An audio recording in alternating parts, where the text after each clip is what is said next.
Good evening, night owls, and welcome to Whisper Crowley. Tonight, I will guide you into a world of darkness, hoping to help you relax and unwind.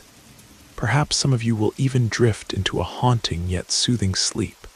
Before we begin, let me know where you're listening from and what time it is for you. And now, we begin.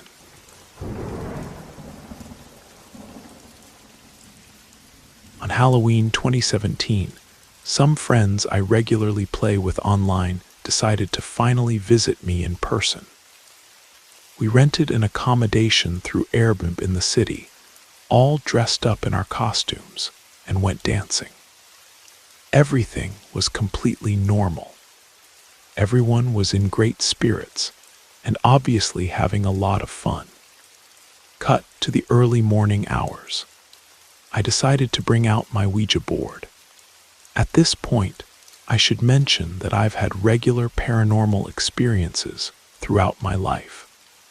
Most of them were things like sensing bad energy in certain places or feeling a presence that made my blood freeze. Added to that were more serious things like hearing and seeing apparitions or visions of things before they happened. All that said, up to this point, I had never managed to evoke any kind of activity through an Ouija board. Not a single time. So I fearlessly brought out the board and began skeptically communicating with my friend Jessica and my friend Vanessa. Everyone else in the house was already asleep at this point. Vanessa took the role of the leading voice while we all sat in meditation around the board, which I was sure was nothing more than a board game. We focused on surrounding ourselves with a protective spiritual bubble and inviting the passing spirits to communicate with us on this Halloween night. 10 minutes passed. The planchette twitched a few times back and forth. I silently thought to myself that it was surely Vanessa or Jessica moving it. We asked questions. None of them received a direct answer. About 20 minutes after starting the game, I mentally focused on dissolving my bubble. I spoke internally into the void, said nothing audibly, challenged whoever was listening to come to me. Just telling this story again makes my blood run cold down my spine and my eyes water. Something came to me. I really can hardly describe it, but it was instantaneous. "Wow," the girls said. They had felt it. I could hardly believe it. Their reaction confirmed that what I was feeling wasn't my imagination, but something very real. I was shaking as Vanessa asked, "Is something or someone with us?" I know what I'm about to say might sound bizarre, but please bear with me. It's hard to explain what happened next. It felt like this entity had dipped some kind of tentacle or finger into my mind, like dipping your toe into bathwater. I immediately felt its power. It was the most powerful energy I had ever felt. It felt like I was connected to an army of beings or maybe to an entire dimension. It was unimaginable. I felt like I could devour the entire universe if I just wanted to. It told me its name, Abaddon, not with words. It was more like it was writing it letter by letter directly into my head. I was terrified. I felt like my body wasn't fast or strong enough to withstand even the little finger of this being. I was completely overwhelmed. "What's your name?" Vanessa asked. The planchette moved and spelled out ABAD. At that moment, tears were already streaming down my cheeks, and I said, "Abaddon." The girls both looked at me. "His name is Abaddon," I said. "He told me 5 seconds before you asked." I told the girls we weren't safe, and we urgently asked the entity to leave us. We said goodbye according to Ouija board etiquette, and I staggered into the kitchen and poured myself a glass of wine. The girls followed me to see how I was doing. My friend knows me very well, and she immediately noticed that I wasn't okay. For one thing, I was shaking like a leaf. My chest felt heavy, and for some reason I could barely talk about it. "Is it still with you?" my friend asked. I just nodded. We immediately returned to the board and basically performed a kind of exorcism. We sat in a circle. Everyone held hands. The entity flowed through my hands and into the girls. Both began to shake. At that moment, I suddenly felt 1,000 pounds lighter and at least 20 degrees warmer. Finally, we managed to drive the entity away. We were all completely exhausted afterward, but could hardly sleep. Everyone else in the house had woken up from the noise by now and noticed that something very serious had happened. My agnostic friend said she had been lying in the next room praying. She had sensed and heard what we were going through. I don't know. The next day I looked up the name Abaddon on the internet. Here's what I found. The Hebrew term Abaddon and its Greek equivalent Apollyon appear in the Bible both as a place of destruction and as an angel of the abyss. In the Hebrew Bible, Abaddon is described as a bottomless pit, often in connection with the place Sheol, the realm of the dead. Side note, the next morning we could see the property next to the Airbnb for the first time. We had all arrived at night, you see. It was a cemetery. The weight of that entity's presence was unlike anything I had ever experienced. It wasn't just fear I felt. It was the recognition of something infinitely more powerful than myself. The way it communicated directly into my consciousness, bypassing all normal sensory channels, left me fundamentally changed. Even now, years later, I can still feel the echo of that overwhelming presence, like a scar on my soul that never fully healed. What troubled me most wasn't just the encounter itself, but how naturally it seemed to flow through me into my friends. It was as if I had become a conduit for something that shouldn't exist in our world. The fact that we were staying next to a cemetery felt like more than just coincidence. It felt like we had chosen the perfect location for something ancient and terrible to make contact with the living.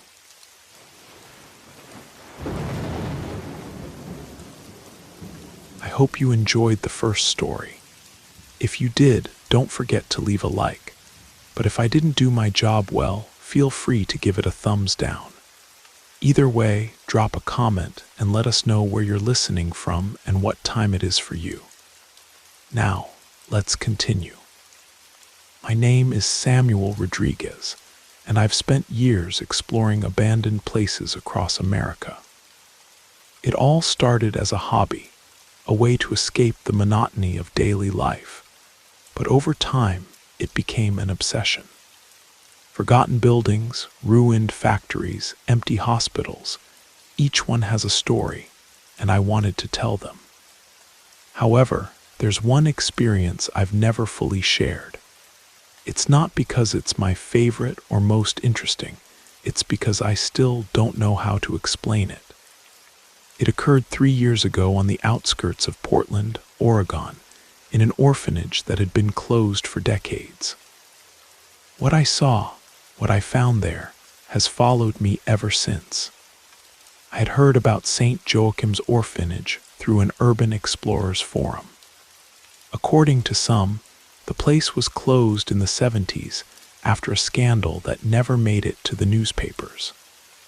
Others said the closure was due to financial problems. The exact reason didn't matter. What attracted me was the description of the place. A large, colonial building surrounded by gardens now turned into wasteland. I decided it was worth visiting. I convinced my friend Alex to accompany me. He didn't share my enthusiasm for these places, but he was good at taking photographs and didn't mind carrying equipment.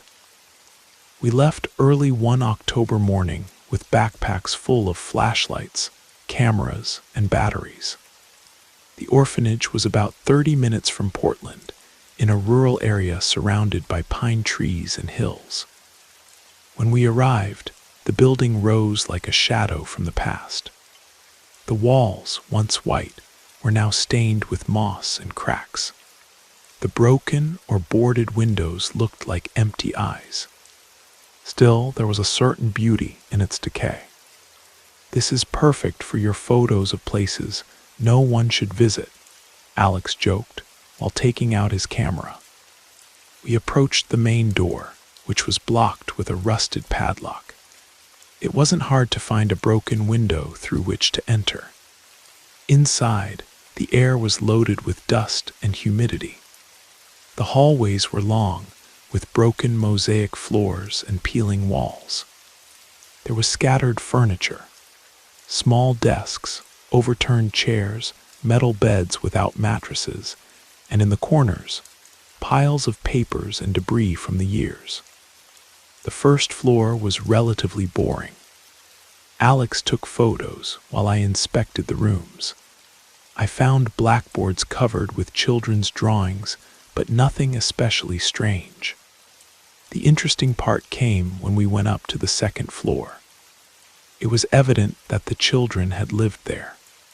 The dormitories were filled with rusted bunk beds, and the walls were covered with drawings. But these weren't the typical colorful scribbles of small children. Many were dark, with humanoid figures that seemed twisted. There were faces without eyes, figures with disproportionate hands, and something that repeated in several drawings. A tall man with a wide hat. "This is weird," Alex commented, pointing his camera at one of the drawings. "They don't seem made by children." I continued exploring while he took photos. That's when I found the first notebook. It was on the floor under one of the bunk beds. The cover was simple, with the name Maria written in pencil. Upon opening it, I found drawings similar to those on the walls, but also texts written in childish handwriting. The man with the hat watches me through the window. I told the nuns, but they don't believe me. They say I shouldn't look so much at night. Last night I heard someone crying in the garden. I went to see, but there was no one there. I think it was Fernanda, but she's not here anymore. The date on the first page was from 1973, the year the orphanage supposedly closed. I called Alex to show him the notebook. We looked through it together, and each page seemed more disturbing than the last. There were drawings of crying children, dark figures behind doors and windows, and phrases talking about disappearances. "This isn't normal, Samuel," Alex said, clearly uncomfortable. "Do you think it's a prank? A prank by whom? No one has entered here in years." We kept searching and found more notebooks, each with different names: Fernanda, Miguel, Sofia. All told similar stories. Someone or something was watching them. Some spoke of nuns who punished children for talking about him. Others mentioned disappearances of companions who never returned. But the strangest thing was that the dates continued after 1973. There were entries from 1974, 1975, even 1976.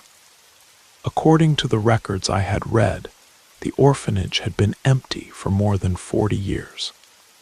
"This doesn't make sense," I muttered, down the hallway.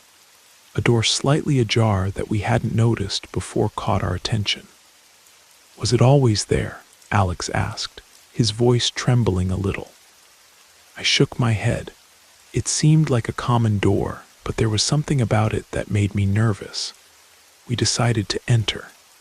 The room was small, with bare walls and a floor covered in dust. At the back was a table with something on top, more notebooks and loose sheets. I approached while Alex checked the door, making sure it wouldn't accidentally close. The papers were full of drawings. Some seemed made by the same children, but others were different. There were thick, violent lines, figures that seemed made by someone bigger. One of the drawings showed a scene that left me frozen. Children sitting in a circle with a tall man in a hat standing in the center. Below was a phrase written in adult handwriting. "Don't let them go. They must stay." Suddenly we heard a noise, a dry thud, as if something had fallen. Alex and I looked at each other, but neither said anything. We left the room hastily, trying to maintain calm. In the hallway, the air seemed denser. Each step echoed as if someone else was walking behind us. "Do you feel it?" Alex asked in a low voice. I nodded. There was no wind, but it was as if something was moving around us, invisible but present. When we reached the first floor, we heard something that made us freeze, crying. It was soft and muffled, like that of a child. "It can't be," Alex whispered. I didn't wait to verify. I grabbed his arm, and we ran toward the window through which we had entered. I didn't look back, and I'm sure he didn't either. That night, while reviewing the photos, we noticed something we hadn't seen before. In one of the images of the hallway, there was a shadow in the background, right in front of the closed room door. It was tall, disproportionate, and seemed to wear a wide hat. Alex asked me never to call him for this type of thing again. I stopped exploring abandoned places for a while, but I still have the notebooks. I don't know why I haven't thrown them away. Sometimes, when I'm alone at home, I feel the air become heavy, and I hear something that sounds like a whisper. Maybe the orphanage isn't as empty as it seems. I kept the notebooks in a plastic box and hid them in the back of my closet, convinced that forgetting them would be enough to regain tranquility. But it didn't work. The first weeks after the incursion to the orphanage were unbearable. I often woke up in the early morning with the sensation that someone was in my room. There were no loud noises or knocks, just an oppressive atmosphere, as if the air was too dense to breathe. Alex, for his part, stopped responding to my messages and calls. I learned from other friends that he had moved to Seattle, leaving his old apartment without warning anyone. One day, after weeks of avoiding it, I decided to review the notebooks again. I needed to know if there was something that could give me answers, something that would explain what happened to us. It was Saturday night, and with a cup of coffee next to me, I opened the first notebook I found. The entries were short, with childish handwriting that twisted and trembled in many parts. Last night, Maria cried again because she says she saw him again. I saw him too, but I don't want to say anything because then Sister Dorothy hits us. Little Miguel isn't in his bed anymore. Everyone says he went with his family, but I know it's not true. No one has family here. Yesterday I heard footsteps outside the room. I thought it was the father, but when I opened the door, there was no one, just the wind. Each entry made it more evident that the children lived under a constant state of fear. However, the most disturbing thing was how the man with the hat appeared in all the stories, as if he were an omnipresent figure. Sometimes the children said they saw him through the windows. Other times they mentioned he was in the hallways during the night. One notebook in particular caught my attention. It belonged to a boy named Miguel. His handwriting was more organized, and his stories had disturbing clarity. The man comes at night when the nuns aren't here. He tells us things, but not with words. We hear him in our heads. He says we must stay with him. Today Maria said she doesn't want to leave, but I do. I don't know how to get out of here, but I know if I stay, I'll never see the light again. The last entry in his diary was a single phrase written with such force that the pencil almost broke the page. No one leaves here. After reading the notebooks, I decided to try contacting Alex again. I was worried about what had happened to him. I dialed his number, but the call didn't complete. I went to my computer to search for him on social media, but his profile had disappeared. It was as if he had decided to erase any trace of his online existence. That night, while reviewing the photos we took at the orphanage, I found something I had previously overlooked. In one of the images taken on the second floor, you could see the bunk beds and drawings on the walls. But in the corner of the photo, almost out of frame, there was something more. A dark, thin shadow that seemed to be leaning toward one of the bunk beds. I enlarged the image as much as I could, but the detail became more confusing the closer I zoomed in. It didn't look like a normal shadow. The edges were irregular, as if the figure was distorted. That was the last night I reviewed the photos. The next day, I deleted all the material from my computer, convinced that nothing good would come from continuing to investigate. Over time, I managed to convince myself that everything that happened was a product of suggestion. I had spent too much time reading strange stories on forums and exploring abandoned places. Maybe my mind had simply connected dots where there were none. I kept the notebooks in a safe place and went on with my life, though not completely. One day, months after my visit to the orphanage, while organizing my things, I found a drawing I didn't remember seeing before. It was a piece of paper folded in four, hidden inside one of the notebooks. Upon opening it, I discovered a drawing similar to the others, a group of children sitting in a circle with the man in the hat at the center. But this time there was something different. At the bottom of the drawing, someone had written a name, Samuel. My heart stopped for a moment. I dropped the paper and closed the notebook abruptly. I couldn't understand how my name had gotten there. Maybe I had imagined it. Maybe it was a coincidence. But at that moment, I couldn't bear the idea of continuing to search for answers. I decided to get rid of the notebooks. I filled a box with them and drove to the outskirts of the city, where I burned them in vacant land. As the fire consumed the paper, I felt relieved, as if I was releasing a weight I had been carrying for months. But even now, I can't help feeling that something remained incomplete. Sometimes, when I'm alone at home, I think I hear children's laughter, soft and distant. I tell myself it's the neighbor's children playing, but part of me knows it's not.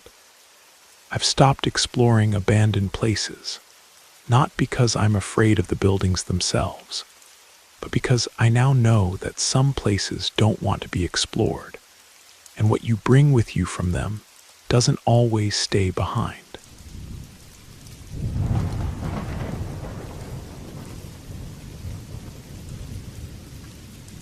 Welcome. Before I begin this tale, I'd like to know where you're listening from and what time you prefer to hear these stories.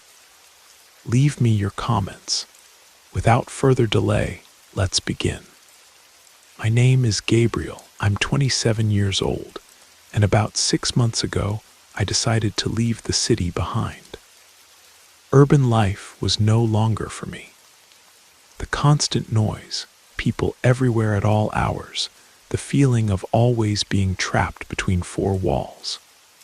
I decided to move to an isolated ranch on the outskirts of a small town called Cedar Ridge, nestled in the Montana mountains. At first, everything seemed perfect, a quiet place, surrounded by nature, where I could recover the peace I so desperately craved. The ranch was small but old. The wooden house creaked with every step I took, but that only gave it character. There were a couple of horses, a few cattle, and some chickens that would help sustain me while I finished settling in. The first days were wonderful. I would wake at dawn, do my work in the fields, and in the afternoon I'd sit on the porch listening to the wind through the trees. All I needed was a little time to adapt to rural life. However, things soon began to change. It was one particular night, a quiet night, almost too quiet. The sky was clear and the full moon illuminated the fields. I was lying in my bed with the sound of crickets and the murmur of wind filling the air. Suddenly, I heard a noise. At first I thought it was the house creaking, settling with temperature changes over time. But when it became clear, it wasn't coming from the structure. Something inside me became alert. It was a low, constant noise, as if someone were walking on the earth, but without making any sound when stepping. I got up from bed, grabbed a flashlight, and headed toward the window. The first thing I noticed was that the silence, which was normally so comforting, seemed to have intensified. I couldn't hear the crickets or the owls that usually made themselves known at night. It was as if everything was suspended, waiting. I looked toward the animal corral. In the darkness, the shadows of the cows and horses appeared motionless, staring toward the same point, the center of the ranch. This wasn't normal. The animals didn't stay quiet at that hour. Not like this.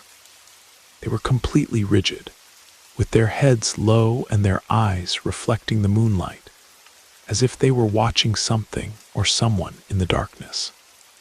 At that moment, a shriek broke the silence of the night, a sharp, desperate sound. The chickens, running toward the coop with their eyes wider than ever, followed that strange pattern still, watching something invisible, something that couldn't be seen but clearly kept them terrified. I decided to investigate. I didn't want to be paranoid, but I couldn't ignore what was happening.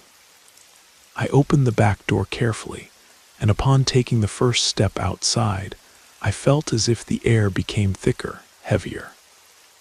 I walked slowly toward the corral with the flashlight illuminating the darkness. As I approached the cows, I noticed something strange. Their breath, which had always been warm and heavy, felt cold, as if they weren't breathing on their own, but something was controlling them. Something was making them maintain that static state, without moving, without responding to my steps. In the distance, at the edge of the ranch, I saw something move. It wasn't an animal or a person. It was more like a shadow sliding quickly between the trees. For a moment, I thought it had been a product of my imagination, but that shadow was too defined, too fast. Something or someone was moving there, right at the edge of the field. I returned to the house, closing the door behind me. I felt uneasy, but tried to calm myself. Maybe it had just been the wind or some kind of nocturnal bird that had disturbed the animals. However, the next day, things didn't improve. The horses continued staring toward the same point, always toward the darkness. The pigs, normally noisy and playful, remained in total silence, motionless. As I approached them, I felt an unusual cold in the air, as if something was watching me, as if an invisible presence was there lurking in the shadows. In the afternoon, I decided to talk to old Joe, the man who sold me the ranch. I had met him when I came to see the property before moving. An older man, one of those who live in the countryside all their lives and don't trust city folk much. When I mentioned that something strange was happening with the animals, he looked at me with certain apprehension, as if he already knew what I was talking about. Animals sometimes sense things we don't see, he told me in a low voice, looking around as if he feared someone was listening. There are things in this land that shouldn't be touched, things you don't understand until it's too late. What do you mean? I asked, feeling a strange uneasiness take hold of me. There are rumors, boy, he said, looking at the ground. Old stories that speak of something hiding in the mountains. I don't know if it's true, but in my years I've heard strange things. The wind isn't always just wind, nor silence just silence. And the animals, well, they know more than we think. I didn't give it much importance at that moment, but when I returned to the ranch, the feeling of uneasiness wouldn't leave me. That night the noises started again, but this time it was different. The sounds came from everywhere, as if the animals were talking. The horses neighed in a strange tone. The cows mooed discordantly. And the dogs, which always remained silent, barked in a low, guttural tone. My mind couldn't process it. I decided to go to the corral to see what was happening. As I approached, I could see how the animals, one by one, slowly crouched down as if someone were giving them orders. It wasn't natural. The horses lined up, the cows stopped eating, and even the ducks stopped swimming in the small pond, all watching in the same direction toward the shadows of the forest. I felt like I couldn't breathe. The air became dense, heavy, and the sound of the animals, that strange symphony of sounds, seemed to increase as if somehow they were communicating with each other, or as if something else was controlling them. I ran toward the house, quickly closed all the windows and doors. I spent the night awake, unable to shake the feeling that something was watching me. The worst came the next day. At dawn, I went to check the corral, but the animals were no longer in their places. They had disappeared, all of them, without a trace. When I went to look for old Joe, I found that his house was also empty.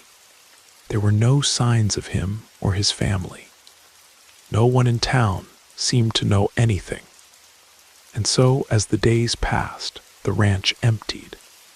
The animals never returned. And although I now live somewhere else, the feeling that something invisible continues to pursue me hasn't left me.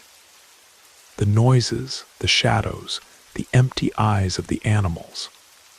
Everything is still there, like an indelible mark in my memory. And the ranch continues waiting, alone in the darkness, with no one daring to approach.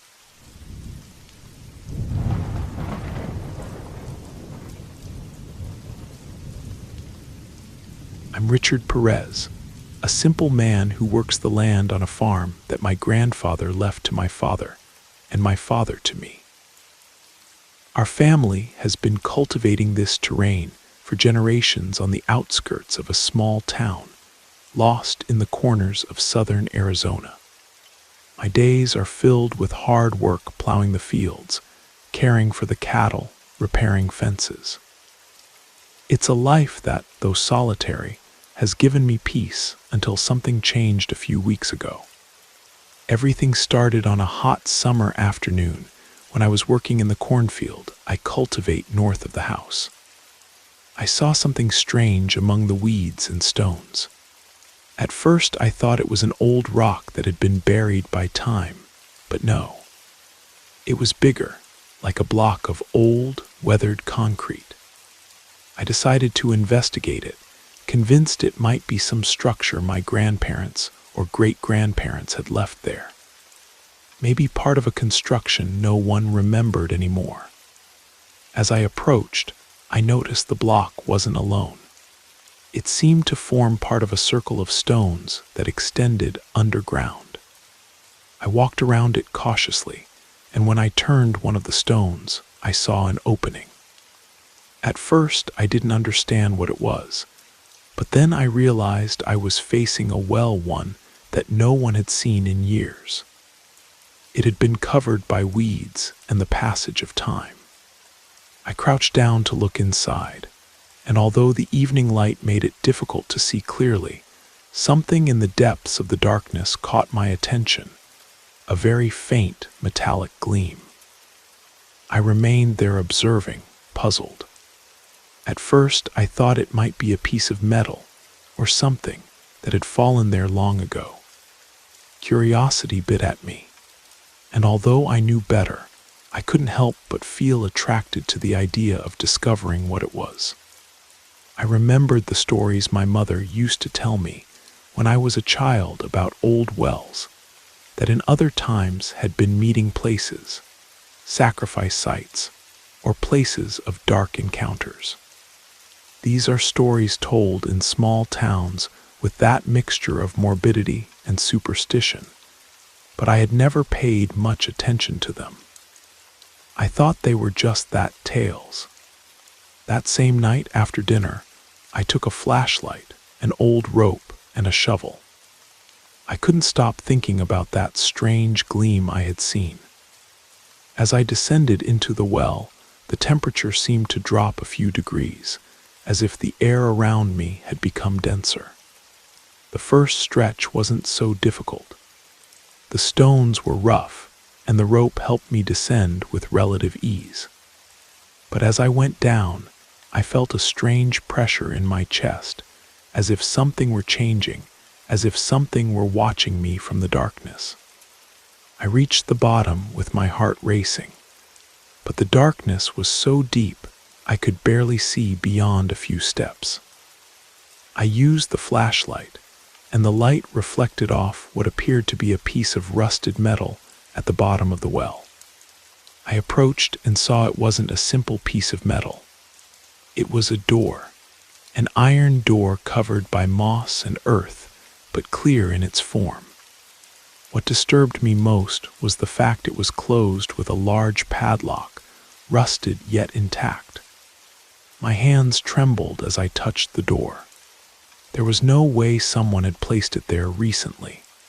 It was evident it had been there for decades, if not centuries, without being touched. I crouched down to examine the padlock more closely. The inscription on it was barely legible, but I could distinguish some words in a language.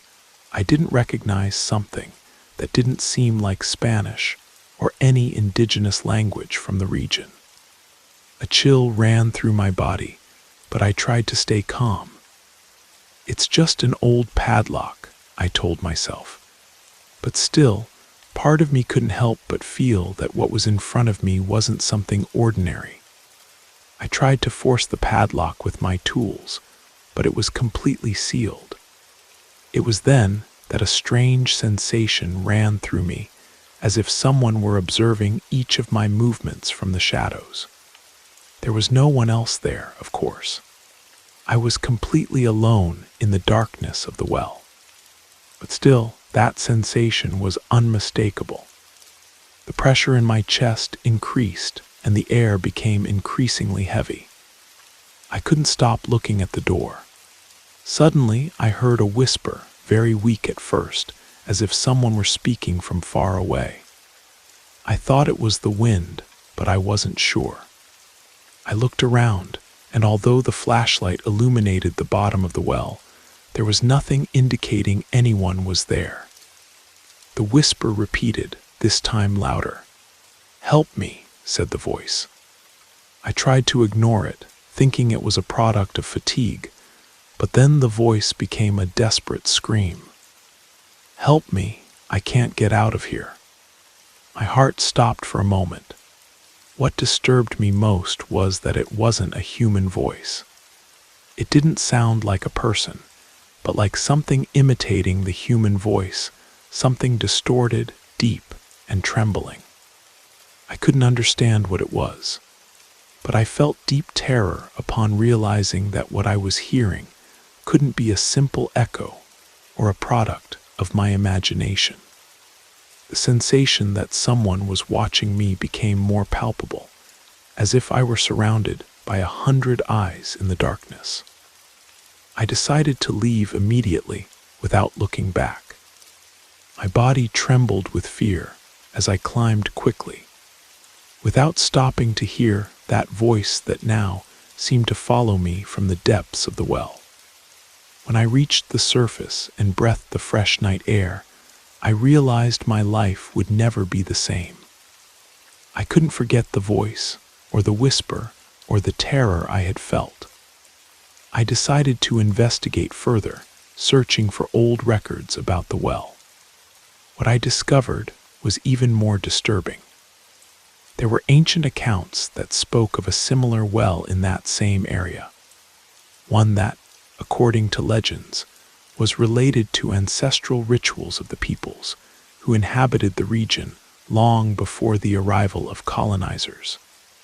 Apparently, the well had been a kind of door to a dark place, a sealed space where rituals were performed to invoke beings from another world.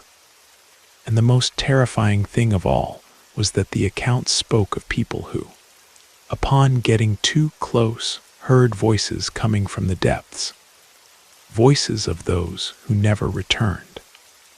Now, every time I pass near that well, I can't help but feel that something is watching me from its darkness. And the worst part is that I realize maybe there's something down there that doesn't want anyone to discover it. What I saw in that well wasn't just a forgotten iron door.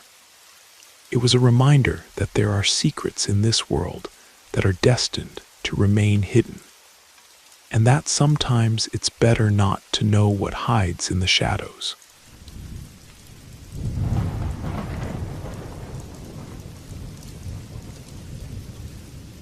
It all started around 1994 or 1995. I was living in an apartment with several friends at the time. We were all in our mid-20s. I was trying to become a screenwriter. Some of the guys worked, others just consumed drugs and partied around the clock. It was a pretty crashed crew. Later, after we had been renting there for a while, our old beige phone sometimes started to ring halfway, like a half-broken ringtone. We thought it was a so-called infinity wiretap by the police. That meant you could be bugged through your own phone. This part of the story will become important later. I was dating a girl who was interested in the occult, serial killers, and other obvious warning signs. One day she brought an Ouija board to play with. We all played with it, laughed a lot, and when we were done, it remained lying under my bed. Shortly after that, the girl told me that she heard scratching sounds on the walls in her house. She was a wannabe actress, constantly occupied with occult stuff, and generally very flighty. I didn't know what to make of it, so I just said okay. Then things started happening to me. The bed began to shake while I was sleeping, for so long that I woke up. It was as if someone was standing at the foot of the bed and pushing it back and forth steadily. This happened quite often, once even when I was just lying there trying to fall asleep. Something also kept pulling my blanket away, very slowly, during the night. It's a strange feeling when you wake up from that. You go through a sequence of thoughts. You don't want to lie there uncovered, but you also don't want to show that you're awake. I always tried to hold the blanket inconspicuously so it wouldn't slide further and just lay there hoping it would stop. It was an extremely slow pull. A few weeks later, I took the Ouija board and threw it in a dumpster, but that didn't really help. As long as we still lived there, everything remained creepy. After I moved out, it became much quieter. But then I bought a house. I still have the same bed that used to shake. It's now in the bedroom, but I've never slept in it again. And yes, the reason for that is I think it might start shaking again. I now sleep in the living room on a couch in front of a huge TV that used to be on the opposite wall. It's very heavy and doesn't move an inch. The back of the couch faced the kitchen and dining area, an open floor plan on the ground floor. The bedroom is directly above the living room, where I now sleep alone. And then things started happening again in waves. It began with the basement door behind the couch opening by itself several times. The blanket pulling started again while I was sleeping on the couch. I had sleep paralysis where I had to struggle to scream or pray until I regained control of my body. Often it started with a tingling throughout my body, followed by a wave of pure fear. This often coincided with the blanket pulling. The first big climax culminated in me seeing something that I can only describe as a kind of explosion like in an old war movie. It hovered in front of my TV. It was a dark, cloudy eruption about the size of a saucer. That was the first time I actually saw something, but not the last. My cats also seemed to be affected. I had 3 cats, but only one at a time. And all 3 did the same 2 things. I had a large round papasan chair next to the couch that the cats used as a sleeping place.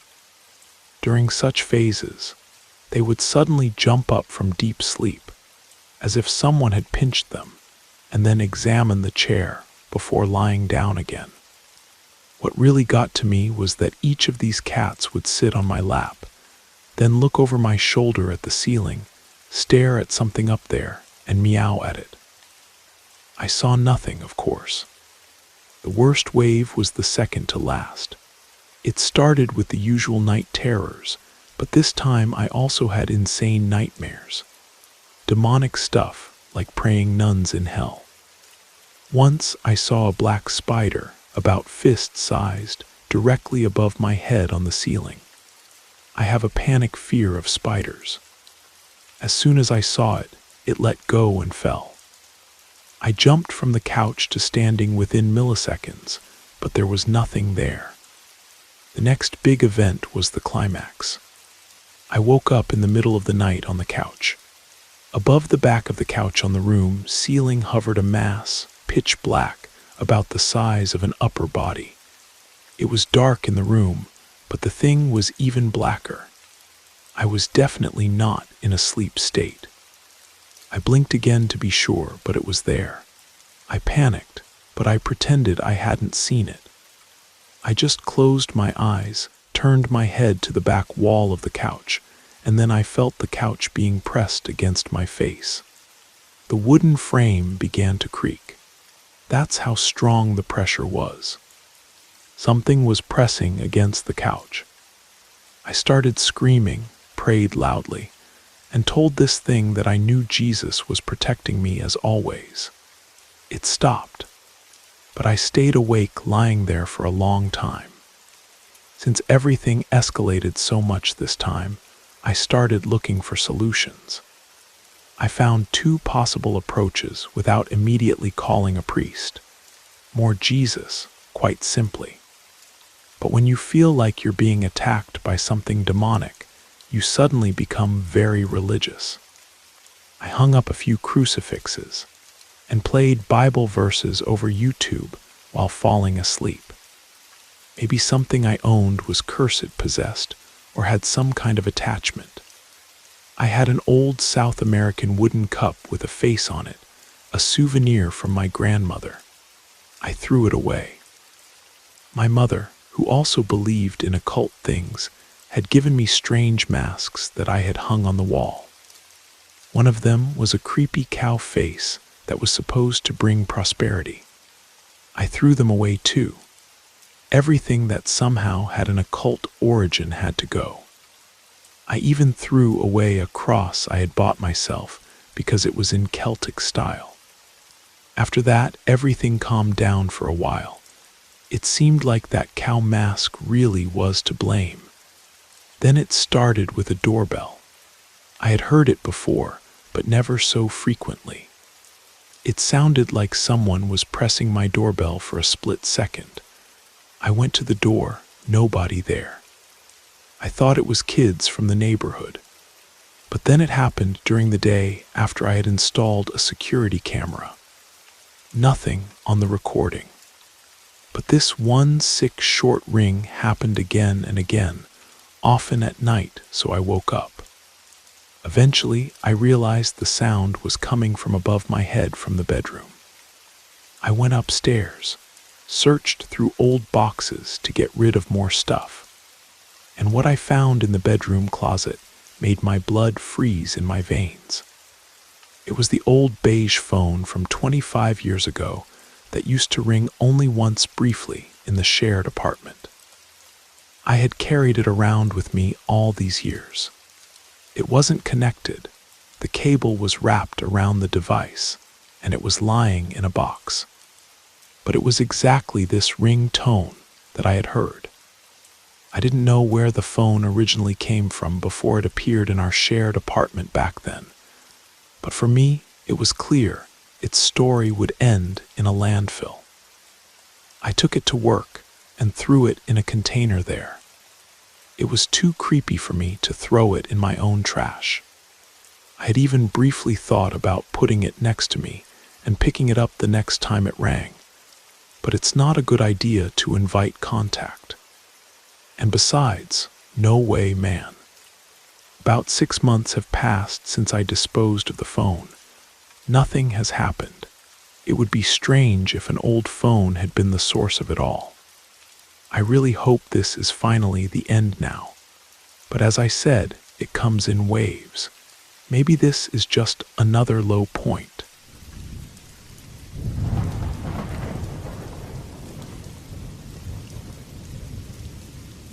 I know I shouldn't play with an Ouija board, but I'm obsessed with it. There's a lot to unpack here, so let's start with the story my mother told me about her basement. Some context and background are needed. Once upon a time, my grandmother was crazy. As far as I understand, she always had problems with pills and similar things. That was ultimately her death sentence too. Shortly before my birth, her apartment caught fire. The door handle fell off, and she was too high to escape. My mother swears it was murder. My grandfather was a war veteran and mercilessly beat the 5 children in the house. You're probably wondering what this has to do with everything, and honestly, it's just so you understand the environment my mother grew up in. Nobody cared about her, and if they did, it was in the wrong way. My grandmother was very involved in witchcraft, black magic, sorcery, and all that. According to my mother, she was also strictly Catholic. After everything that happened to me, I can even understand that. Apparently, this rubbed off on her children, because 2 of the 5 also dealt with such things. My Aunt Linda and my Uncle Gary. My mother always tried to keep us as far away as possible from the people she grew up with. Everyone from that house either became a terrible addict or went crazy. They moved into the house in the 70s, and in the early 80s, the children lived in the basement. The girls went downstairs, the boys upstairs, because they thought they needed to be raised more strictly. My mother tells that there was a chair in her bedroom. It had no real purpose, mostly served as a place for clean clothes or as a seat when a parent visited her. One night she was probably no older than 10. My mother and my aunt were lying in bed and about to fall asleep when Linda's voice suddenly sounded through the silence. "Mickey, did you hear that?" Or something like that. Half awake, my mother pulled the blanket from her head and saw an angelic woman sitting delicately on the chair that was actually empty. She always described her as beautiful, but her tone suggested that this beauty somehow seemed wrong, as if there were quotation marks around the whole image. My aunt began talking to the angel. She was older than my mother, maybe that's why she didn't feel threatened. My mother listened to this one-sided conversation, but hid under the blanket. The first look had been enough. She wanted nothing to do with it. Then the angel also started talking to her. It asked why she was hiding. It asked her to look. It demanded that she talk. My mother said her stomach felt like it was full of stones as she refused. The angel's voice changed. It pleaded with her, then commanded, then screamed. My mother stayed under the blanket and prayed, while Linda continued to talk to this woman. Technically, the same figure, but with a different voice. My mother didn't speak a word to her that night, and didn't see her as often as Linda afterward. Linda, on the other hand, often talked to her afterward. When the girl's room was moved upstairs, the angel moved with them. To this day, my mother doesn't allow that room to be furnished in a certain way. Meeting Aunt Linda as an adult was an experience. She had a little book and went out on the porch with it, where she prayed or read aloud. She was heavily addicted to drugs and died last year from an overdose. Her daughter, very similar to her, left some of her ashes in a small Ziploc bag on our porch. Now it lies on top of our china cabinet in the kitchen. God rest her soul. My mother says Uncle Gary devoted himself to devil worship. He sacrificed small animals and so on. She said it was so bad that she found hanged kittens or caught him strangling something, completely crazy. She says that through his rituals and my grandmother's black magic, they opened some kind of portal. I don't know how much of this I really believe. He died of cancer at just 50 years old.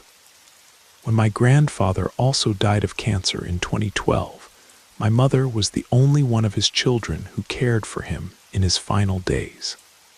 That's why he left her the house. We had rented for years and moved often, so my mother saw it as an opportunity to save money. She wanted to put down roots somewhere, just not in her childhood home full of trauma. He died in the hospital, but spent his last days with us in the living room in a hospital bed. I'm writing this right now in the room that was once my mother's bedroom, now my office, which I painted when I was 10 years old. I don't remember exactly when I started closing the door at night, but I know why. At first, I woke up and saw my mother going to the bathroom. It was strange how easily she fell asleep afterward. Sometimes she scared me when she suddenly stuck her head into the room to check on me. But once I woke up for no apparent reason, expected to see her going to the bathroom as usual, and instead stared into pitch black darkness. It was as if my night light ended at the door frame. At first I was just confused. Was that just a strange angle of light? But slowly, a feeling of dread crept up in me. Why couldn't I see my mother's face? Why not the table in the hallway that I usually always see? The more questions I asked myself, the stronger the oppressive feeling became. I hid under the blanket, like my mother had once done, and stayed there until morning. The next day I talked to my mother about it, and she told me a story about me that I could barely remember.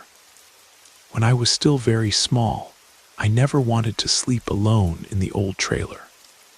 My mother therefore often lay down with me, until she went to the bathroom at night and went back to her own bed.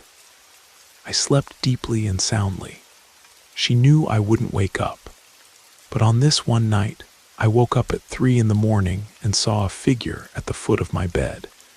It could have touched my mother's foot if it had reached out its hand.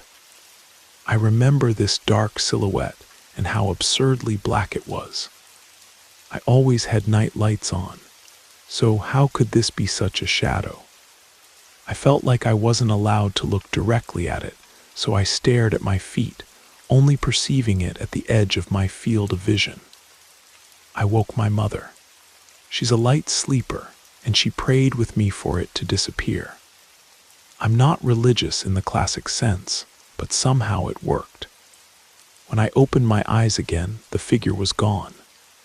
No trace, no shadow, nothing.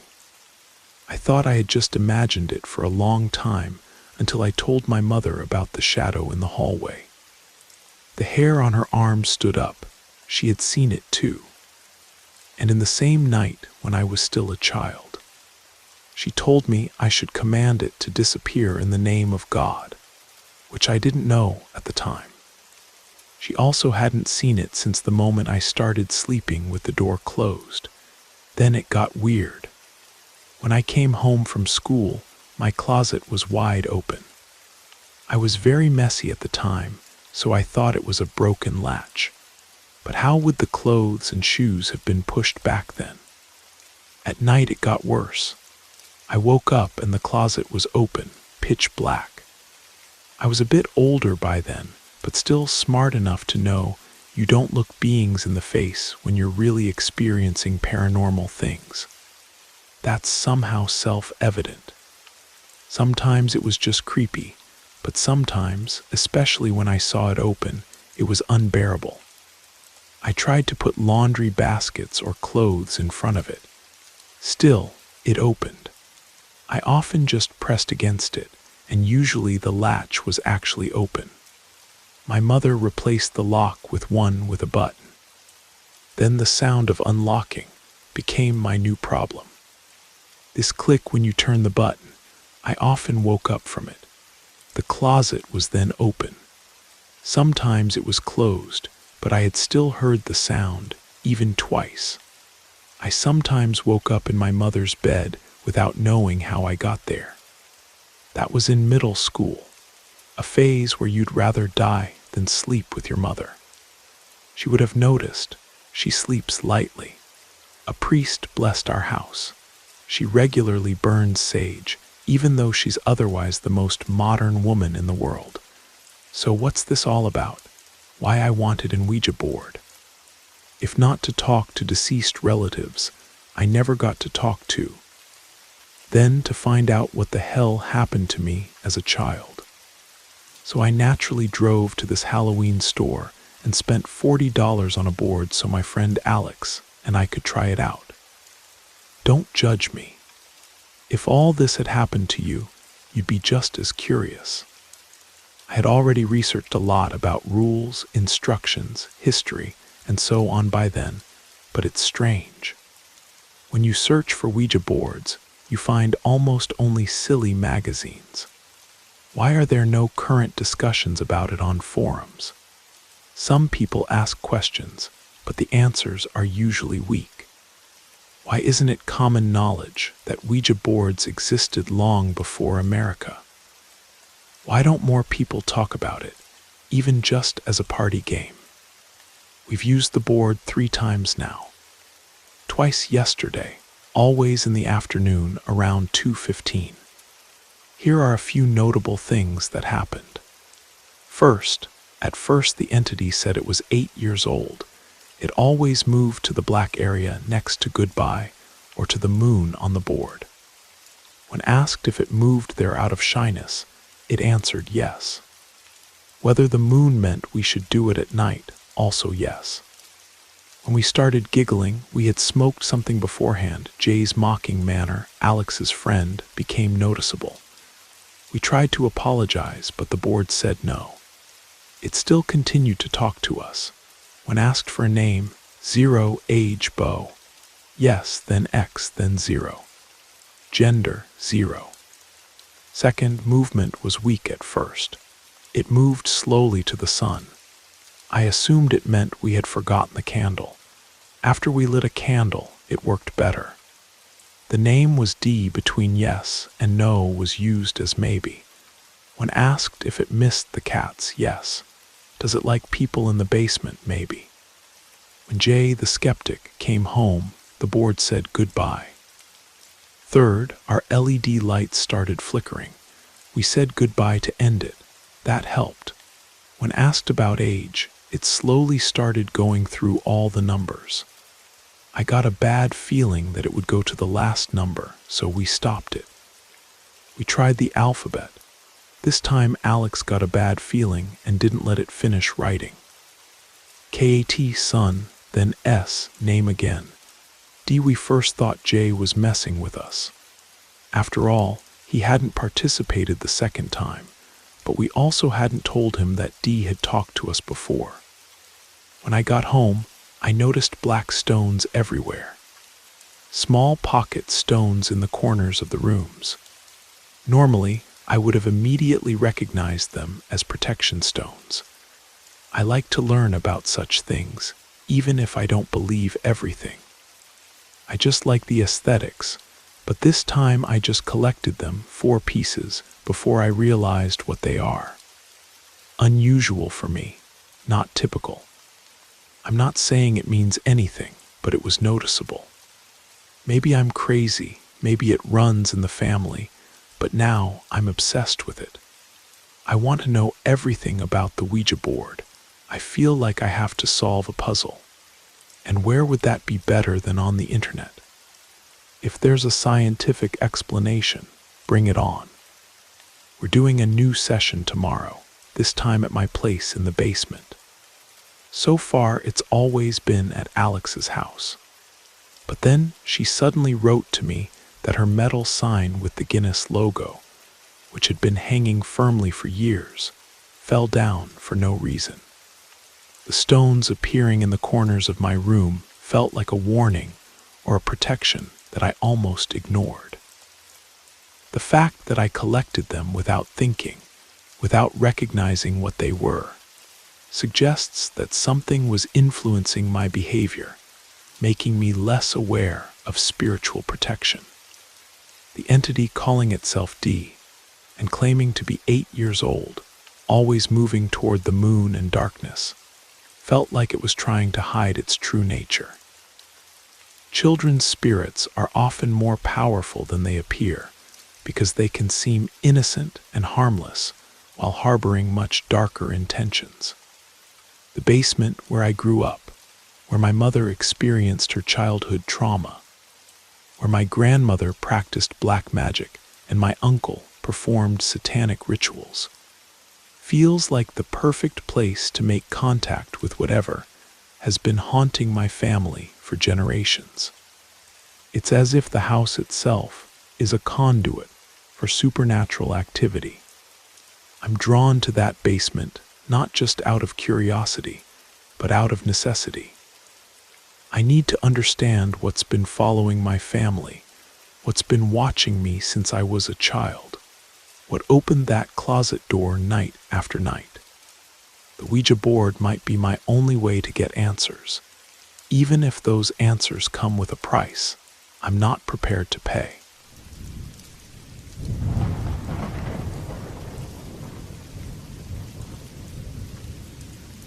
This happened when I was just a kid, so some of the details are a bit fuzzy, but I remember the important parts crystal clear. I grew up in a small farming town in Nebraska, where the nearest neighbor was miles away, and the closest thing to entertainment was the county fair that rolled through once a year. My parents worked dawn to dusk on our family farm, so I rode my bike to school every single day. It was just more practical that way, especially since we lived so far out from town. Our house sat on the edge of endless farmland, surrounded by fields that stretched to the horizon. The route to school took me past this massive cornfield that seemed to go on forever. Looking back now, it probably wasn't as huge as it seemed to my 10-year-old eyes. But back then, it felt like an ocean of green stalks swaying in the wind. Our house was on the opposite side of that field from the school, but my parents had one ironclad rule that they never let me forget. Never, ever cut through the cornfield as a shortcut. They were terrified I'd get lost in there without a cell phone, and honestly, I never questioned it. I'd seen how easy it was to lose your bearings once you stepped into those towering rows of corn. The stalks grew so close together, and so tall that they blocked out most of the sunlight, creating this maze-like world where every path looked identical to the last. So every morning and afternoon, I'd pedal along the main road that curved around the entire perimeter of the field, adding an extra 20 minutes to my journey each way. There weren't many other kids living out in our rural area, so I always rode alone. But I didn't mind it much. I actually grew to love those solitary rides, watching the seasons change across the farmland, feeling the wind whip through my hair as I pedaled faster and faster. Even on weekends, I'd sometimes just ride around for hours, exploring the back roads and gravel paths that crisscrossed our corner of Nebraska. I can't remember exactly what day of the week it was, but I know it was definitely a school day because I was heading home with my backpack full of homework and my mind already on the after-school snack my mom always had waiting for me. I was pedaling along at my usual pace, maybe going a little faster than normal because I could see storm clouds building on the horizon, when suddenly my bike chain snapped completely off. I don't know what caused it to happen. Maybe I'd been pushing too hard on the pedals, or maybe the chain was just old and worn out.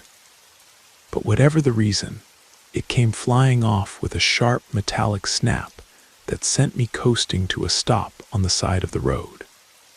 I climbed off and crouched down to examine the damage, my heart sinking as I realized how bad it was.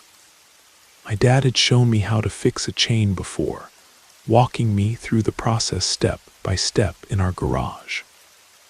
But no matter what I tried, no matter how I positioned the links or adjusted the gears, I couldn't get that stubborn chain back where it belonged. It was like it had a mind of its own, slipping out of place every time I thought I'd gotten it right. The thought of pushing my bike all the way home made my stomach turn. It had to be at least 5 miles, and those storm clouds were getting darker and closer by the minute.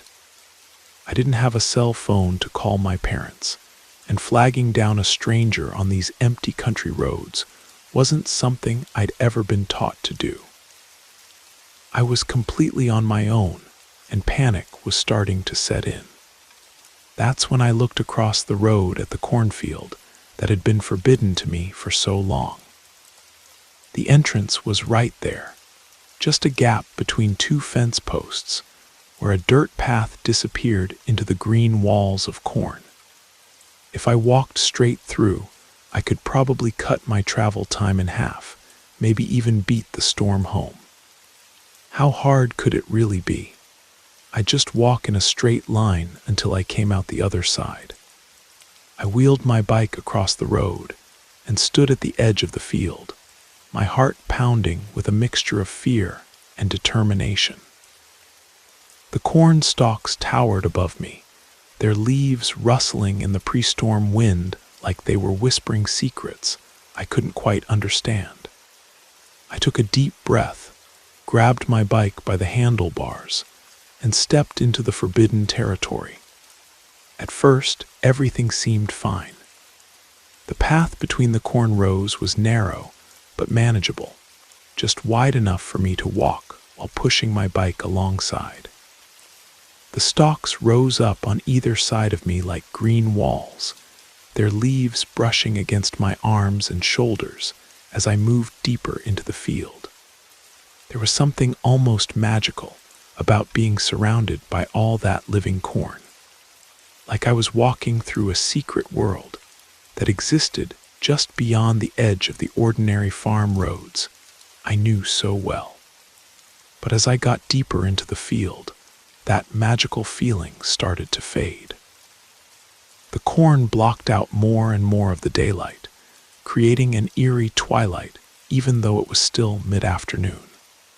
The sound of the wind through the stalks grew louder and more constant, like radio static that never quite resolved into something you could understand.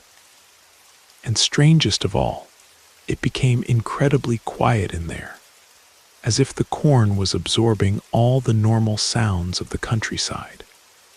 I don't know why, but I started looking over my shoulder every few minutes. There was no logical reason to be afraid, but something about the enclosed space was making me nervous. The path ahead looked exactly like the path behind, an endless tunnel of green that seemed to stretch on forever. I picked up my pace, eager to get through to the other side and back into the open air. After I'd been walking for maybe 10 minutes, I heard it. A soft, rustling sound, different from the wind in the corn, coming from somewhere off to my left. I stopped dead in my tracks and listened, trying to convince myself it was just the breeze playing tricks on me. But the sound wasn't random like wind. It had a rhythm to it, like footsteps moving carefully through the stalks. I waited there for what felt like forever, not moving a muscle, barely breathing. The rustling stopped, and I almost convinced myself I'd imagined it. But the moment I started walking again, there it was, louder this time and definitely closer. Someone or something was moving through the corn, keeping pace with me, staying just out of sight among the dense stalks. My mouth went dry and my hands started shaking as I gripped the handlebars of my bike tighter. I'd never been so scared in my life, and I desperately wished I'd never entered this field. But I couldn't turn back now. I was too deep in to find my way out the way I'd come, and my only choice was to keep pushing forward and hope I'd reach the other side soon. I started walking faster, my bike bumping and rattling over the uneven ground. The rustling sound followed me, sometimes falling behind, sometimes getting closer, but never quite disappearing. It was like being hunted by something that knew these corn rose better than I did. Something that could move through them without making the obvious noise I was making with my bike. Then, just when I thought I couldn't take the suspense anymore, the sound stopped completely. I waited, listening to nothing but my own rapid breathing and the endless whisper of corn leaves in the wind. 5 minutes passed, 10 minutes, nothing. I started to feel a wave of relief wash over me, thinking that whatever had been following me had given up and gone away. I came to a junction where my path split in 2 directions. Deciding to be extra cautious, I chose the right fork, thinking it might take me away from wherever that thing had been lurking. I turned the corner and there he was, standing directly in front of me on the path. A man just standing there with his arms hanging at his sides, staring at me with eyes that seemed to look right through me. He didn't look like a farmer or anyone who belonged in that field. His clothes were dirty and torn, with long scratches running down both of his arms that looked like they'd been made by fingernails or claws. I couldn't tell how old he was, but there was something wrong with his face, something that made my skin crawl even though I couldn't put my finger on what it was. I froze completely, not knowing what to do or say. My bike seemed to weigh 1,000 pounds, and my legs felt like they were made of concrete. The man stared at me for what felt like hours, then spoke in a voice that was deep and rough, like he hadn't used it in a long time. "Are you lost, little boy?" he asked, and there was something in his tone that made every instinct in my body scream danger. I couldn't answer. I couldn't even move. It was like being trapped in a nightmare where your body won't obey your brain no matter how desperately you try to run. The man took a step toward me, and I saw that he was carrying something in his hand. It looked like a length of rope, coiled and ready to use. "I can help you find your way home," he said, his voice getting softer and somehow more terrifying. "I know these fields very well." That's when my paralysis finally broke. I dropped my bike and ran, crashing through the corn stalks like a wild animal. Behind me, I heard the man shouting that he just wanted to help, but his voice had changed, become angry and desperate. I could hear him breaking through the corn behind me, getting closer with every step. I zigged and zagged through the rows, my heart hammering so hard I thought it might burst. Every few seconds I'd dive into the corn itself, crouching down among the stalks and trying to make myself as small as possible. Through the gaps in the leaves, I could see him searching for me, muttering to himself over and over, "I'll find him. I'll find him." I stayed hidden until I couldn't hear his voice anymore, until my legs were cramping and my whole body was shaking from fear and exhaustion. When I finally worked up the courage to move, it was getting dark. I stumbled through the corn until I found the edge of the field, then ran all the way home through the gathering dusk. My parents were beside themselves with worry when I burst through the front door. I told them everything, and I watched my mother's face go white as she started crying. My father looked like he wanted to kill someone, but there was nothing he could do. The man was long gone, vanished back into the corn like he'd never existed at all. Dad went looking for my bike the next morning, but he never found it. A few days later, they bought me a new one, and life went back to normal.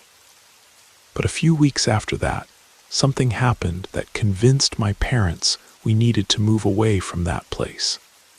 I came home from school one afternoon to find my old bike sitting on our front porch, exactly where I'd left it that day in the cornfield. None of us knew who had brought it back or how they'd found our house.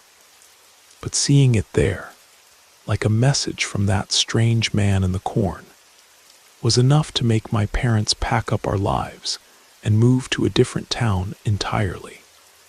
They hardly ever talk about it now, but I'll never forget that day in the cornfield, or the man with the rope who wanted to help me find my way home.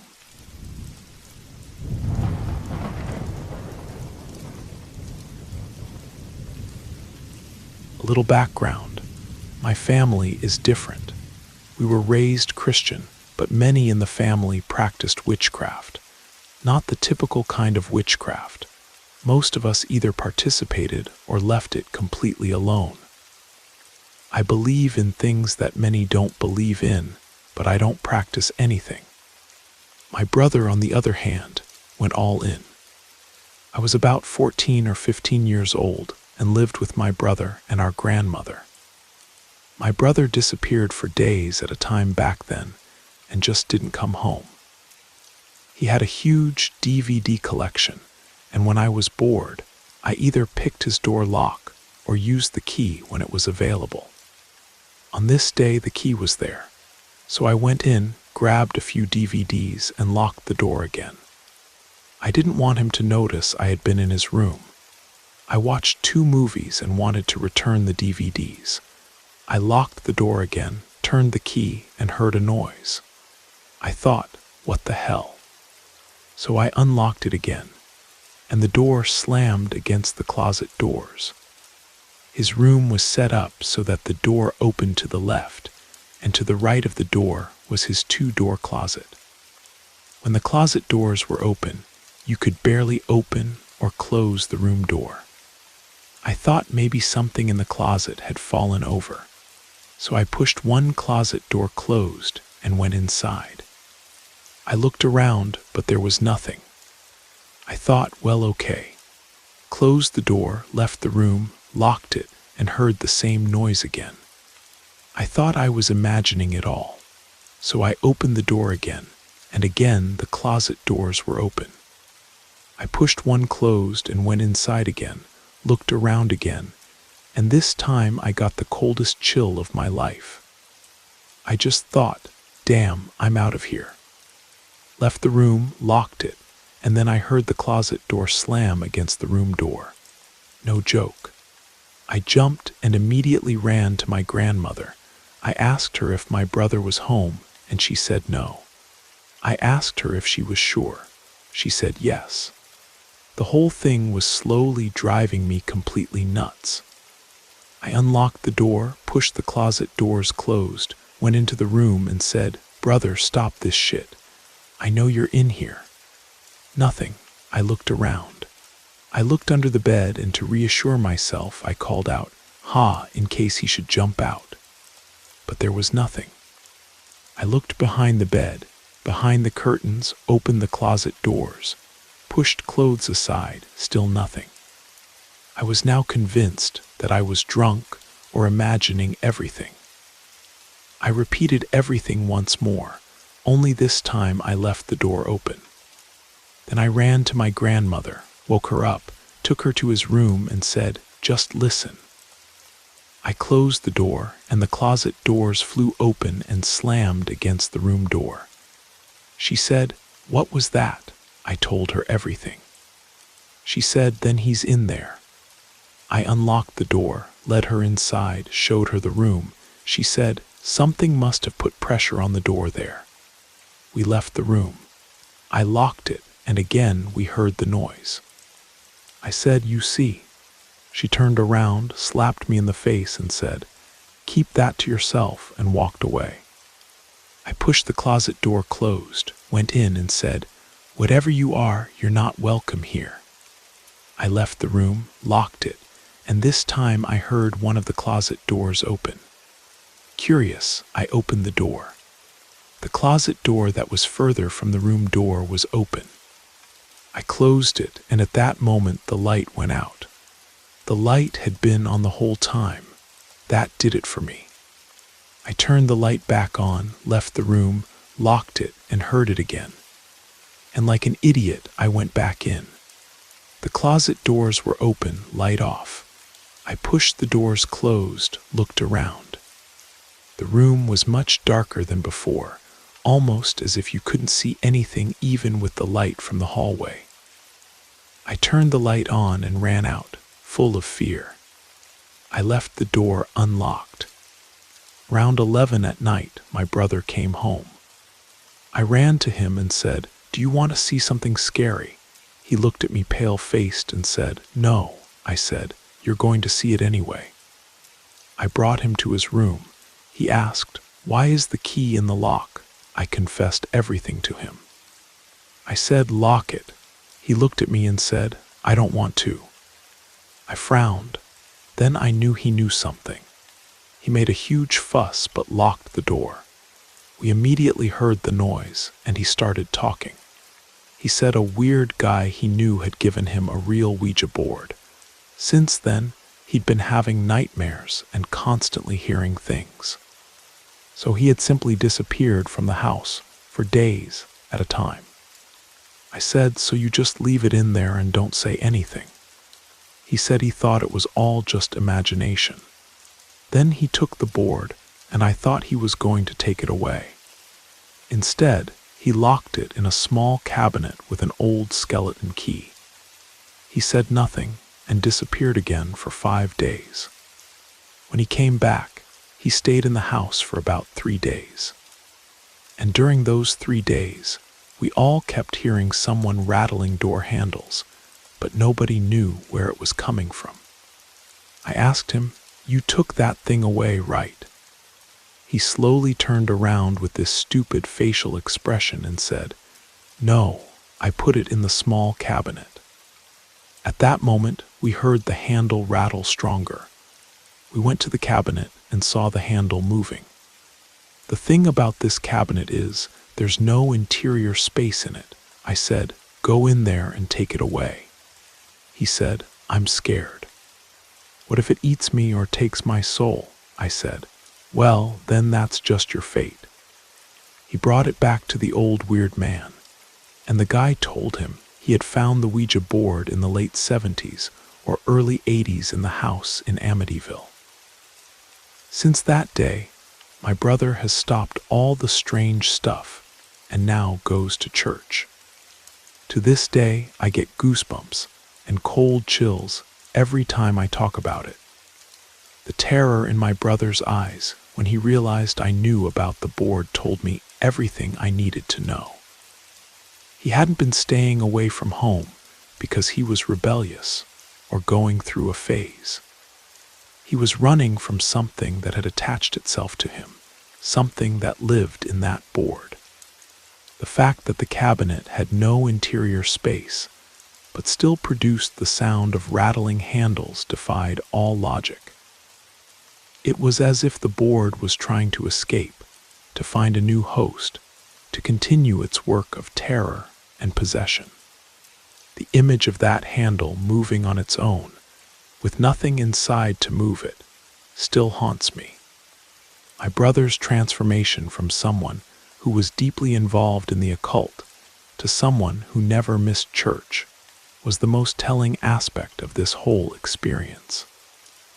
Whatever he had encountered through that board had scared him so deeply that he completely changed his spiritual path. He went from embracing darkness to desperately seeking light. The connection to Amityville explained everything. That house, that location, had been the site of such horror and violence that any object from there would carry that energy, that malevolence. My brother hadn't just bought a game. He had brought home a piece of America's most notorious haunted location. The weird man who had given him the board knew exactly what he was doing. He had probably been looking for someone naive enough, curious enough, desperate enough to take it off his hands. My brother had been the perfect victim, young and eager to explore the supernatural without understanding the consequences. Looking back, I realize how close we all came to something much worse than rattling door handles and slamming closet doors. If my brother hadn't finally gotten rid of the board, if he had kept it in our house much longer, I don't think any of us would have survived with our sanity intact. Some things are too dangerous to keep, too evil to ignore, too powerful to control.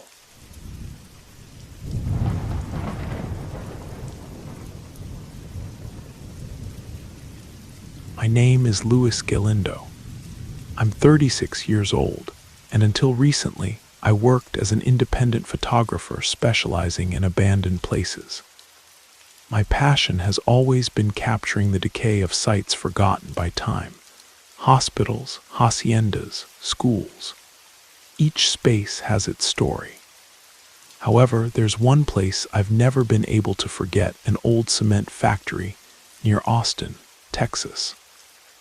What I found there changed my perspective on this type of exploration. It all began with a call from my friend Martin, a frustrated architect who shared my affection for abandoned sites. He had heard rumors about an old cement factory closed in the 70s. They said it was in a remote corner of Travis County, covered by brush and almost completely forgotten. According to Martin, what was interesting wasn't just the state of the place, but that the factory had been closed abruptly, leaving unfinished projects and abandoned documents. "Louis, we have to go. I've seen photos of that place, but no one has entered thoroughly. I bet we can find something incredible," he insisted. Although I was accustomed to this type of adventure, something in his tone made me nervous. But curiosity has always been stronger than my instinct for caution, so I agreed. We left early one morning, equipped with cameras, flashlights, a couple of ropes, and some basic tools. It took us a couple of hours to reach the exact location. From the highway, the structure was barely distinguishable. A set of enormous silos and gray buildings covered with graffiti and partially hidden by vegetation. As we approached, I noticed the environment was quieter than expected. You couldn't hear birds or the typical sound of insects, only the wind that made the branches of dry trees around creak.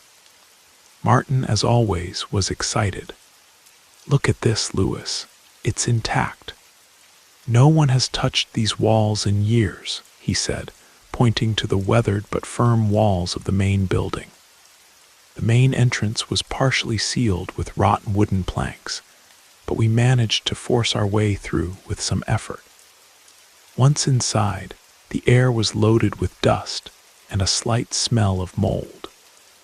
The first building was enormous, with high ceilings and broken windows that let in rays of dim light. There were remains of rusted machinery, old conveyor belts, and pieces of concrete scattered on the floor. But what caught my attention most was a dark hallway at the back that seemed to lead to the administrative areas. "Let's go this way," I told Martin, pointing with my flashlight. The hallway was narrow and seemed endless. The walls were covered with humidity stains, and in some parts, the floor creaked under our feet. We found several abandoned offices with desks full of yellowed papers. There were production lists, machinery blueprints, and delivery records, all dated between 1968 and 1973. In one of the offices, Martin found an employee registry book. It was a thick volume bound in worn leather.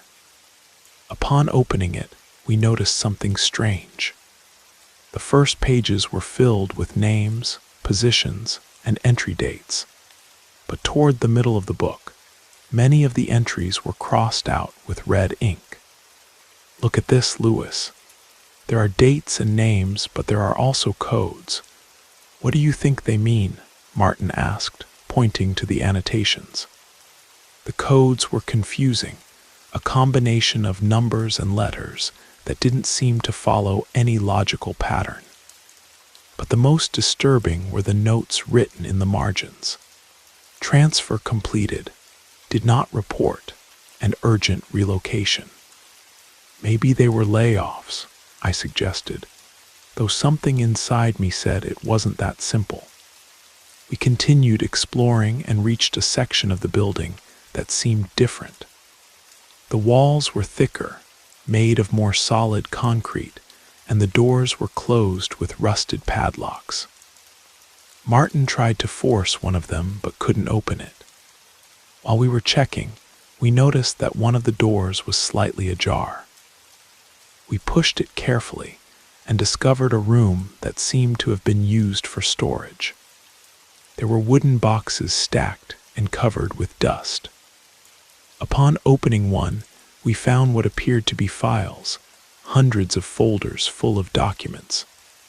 Most of the papers were confidentiality contracts and work agreements, but some contained strange diagrams and technical notes about a project called Phase 0. We didn't understand what it was about, but everything seemed to indicate it was something more than cement production. "This is weird. Why would they have left this here?" I asked aloud. At that moment, we heard a noise. It was a dull thud, as if something had fallen in the hallway. We turned off our flashlights and remained silent. "Do you think there's someone else here?" Martin whispered. "I don't know, but we'd better continue quickly." While trying to maintain calm, we found a staircase that descended to a basement. Against my better judgment, we decided to go down. The air was heavier there, and the darkness seemed denser. Upon reaching the end, we found another hallway, this time with smooth walls and no graffiti. There were more doors, all sealed except one at the end. We entered the last room and found something that left us speechless. An enormous mural on the wall showing a diagram of the building and several lines connecting different areas, including the sealed rooms. In one corner was a table with more documents and what appeared to be a diary. Upon opening it, we found entries written by someone called E.H. Most of the notes talked about technical problems, but the last pages were different. One of them said, "The transfer will be completed before March 12th. There must be no witnesses. If someone investigates, The closure will be due to structural problems. Another, even more disturbing, said, I still don't understand why they refuse to talk about the volunteers. The relocation was successful, but the incidents are becoming more frequent. What the hell happened here? Martin said while reviewing the diary. Before we could process what we had read, we heard footsteps approaching down the hallway. They were slow but consistent. Martin and I looked at each other, paralyzed by fear. Without thinking, we turned off our flashlights and hid behind a pile of boxes. The footsteps stopped right in front of the door. We felt as if time had stopped. After a moment that seemed eternal, the footsteps began to move away. We took the opportunity to quickly exit the basement and return outside. We didn't stop until we were back in the car. That night, Martin and I made a pact. We would never return to that place again. I still keep some photos I took, but I've avoided showing them.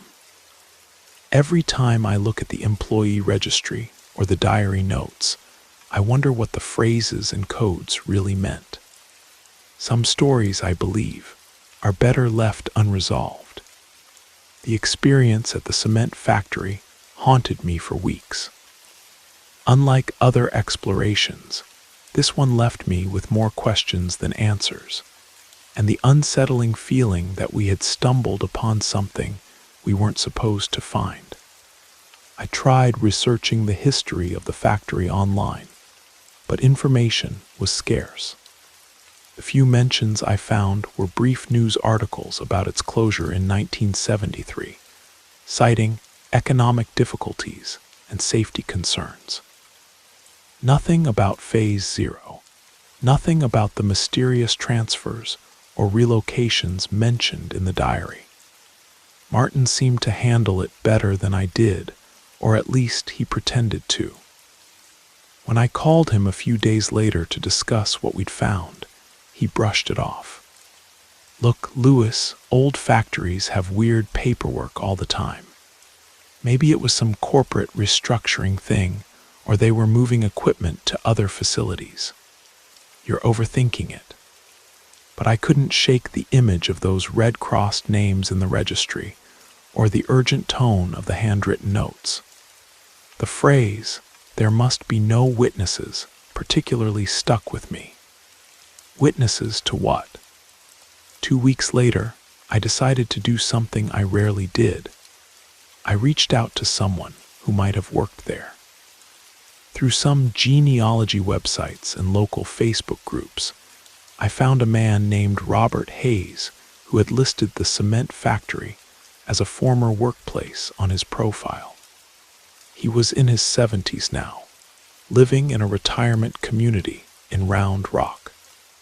I sent him a message explaining that I was researching the history of local industrial sites and would love to hear about his experiences at the factory. He agreed to meet at a coffee shop near his residence. Robert was a thin man with careful eyes and calloused hands that spoke of decades of manual labor. When I mentioned the factory, his expression immediately changed. "Haven't thought about that place in years," he said, stirring his coffee slowly. "Strange way for it to end, I'll tell you that." "Strange how?" I asked. He was quiet for a long moment. The last few months before they shut down, management started acting real secretive. They moved some of us to different shifts, said they were doing special projects in certain areas. Some of the guys who worked those projects, well, they stopped showing up after a while. Stopped showing up. Management said they'd been transferred to facilities in other states. Oklahoma, New Mexico. But none of us ever heard from them again. And these were guys with families here, roots. Didn't make sense they'd just up and leave without a word. My heart started racing. "Do you remember any names?" Robert's eyes narrowed. "Why you really asking about this?" I decided to be partially honest. I'm a photographer. I explored the building recently and found some old records that mentioned transfers and relocations. It got me curious. He leaned back in his chair, studying me. You went inside that place, yes, and you found paperwork, some in the basement level. Robert's face went pale. Jesus Christ, I told them to burn all that before they left. He stood up abruptly.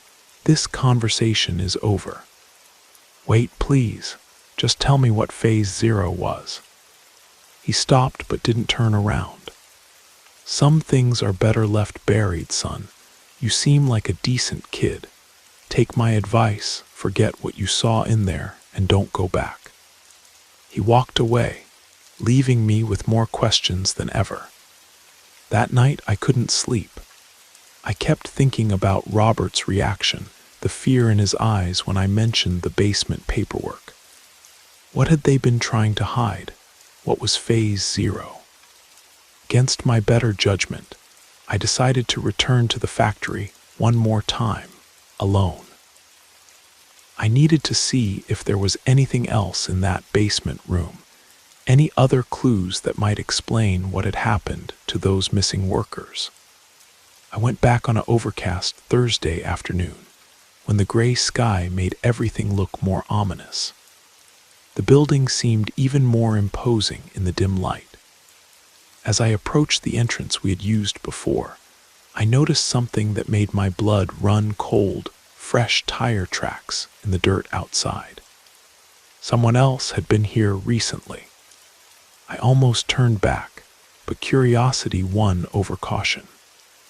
I entered the building as quietly as possible, my footsteps echoing despite my efforts to move silently. Everything looked the same until I reached the basement stairs. The door to the room with the mural was now completely sealed with new metal sheeting and industrial bolts.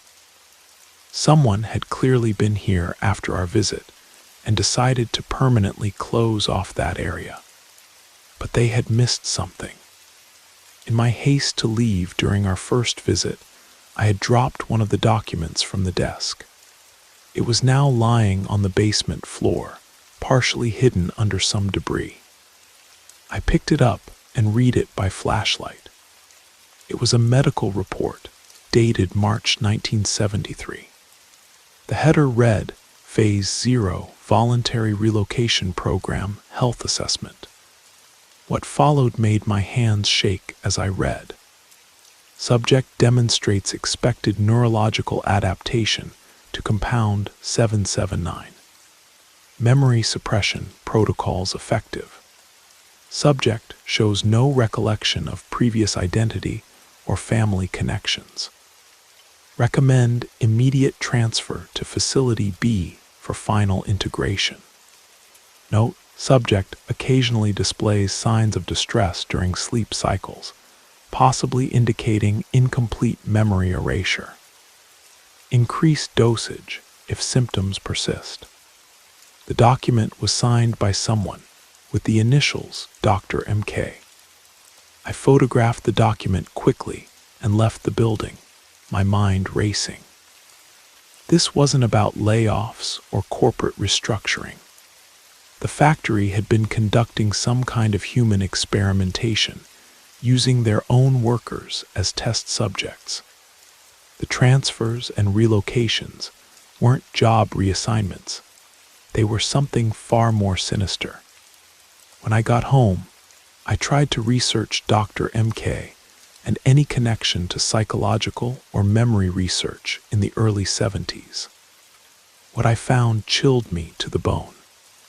There had been several documented cases of illegal human experimentation conducted by private corporations in collaboration with certain government agencies during that time period. Most of the records were heavily redacted or classified, but the few details available described exactly what I had read about memory suppression and identity erasure. I never published the photos I took or wrote about what I found.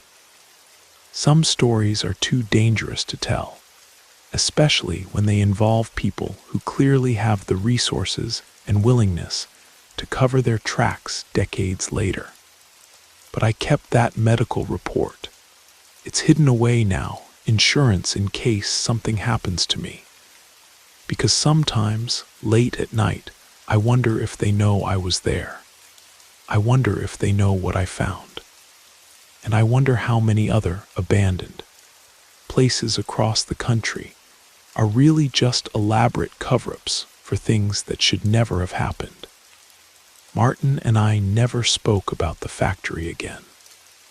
We drifted apart over the following months, and when I tried to contact him recently, I discovered he had moved out of state without leaving a forwarding address. Some questions, I've learned, are better left unanswered, especially when the answers might put you on a list of people who know too much.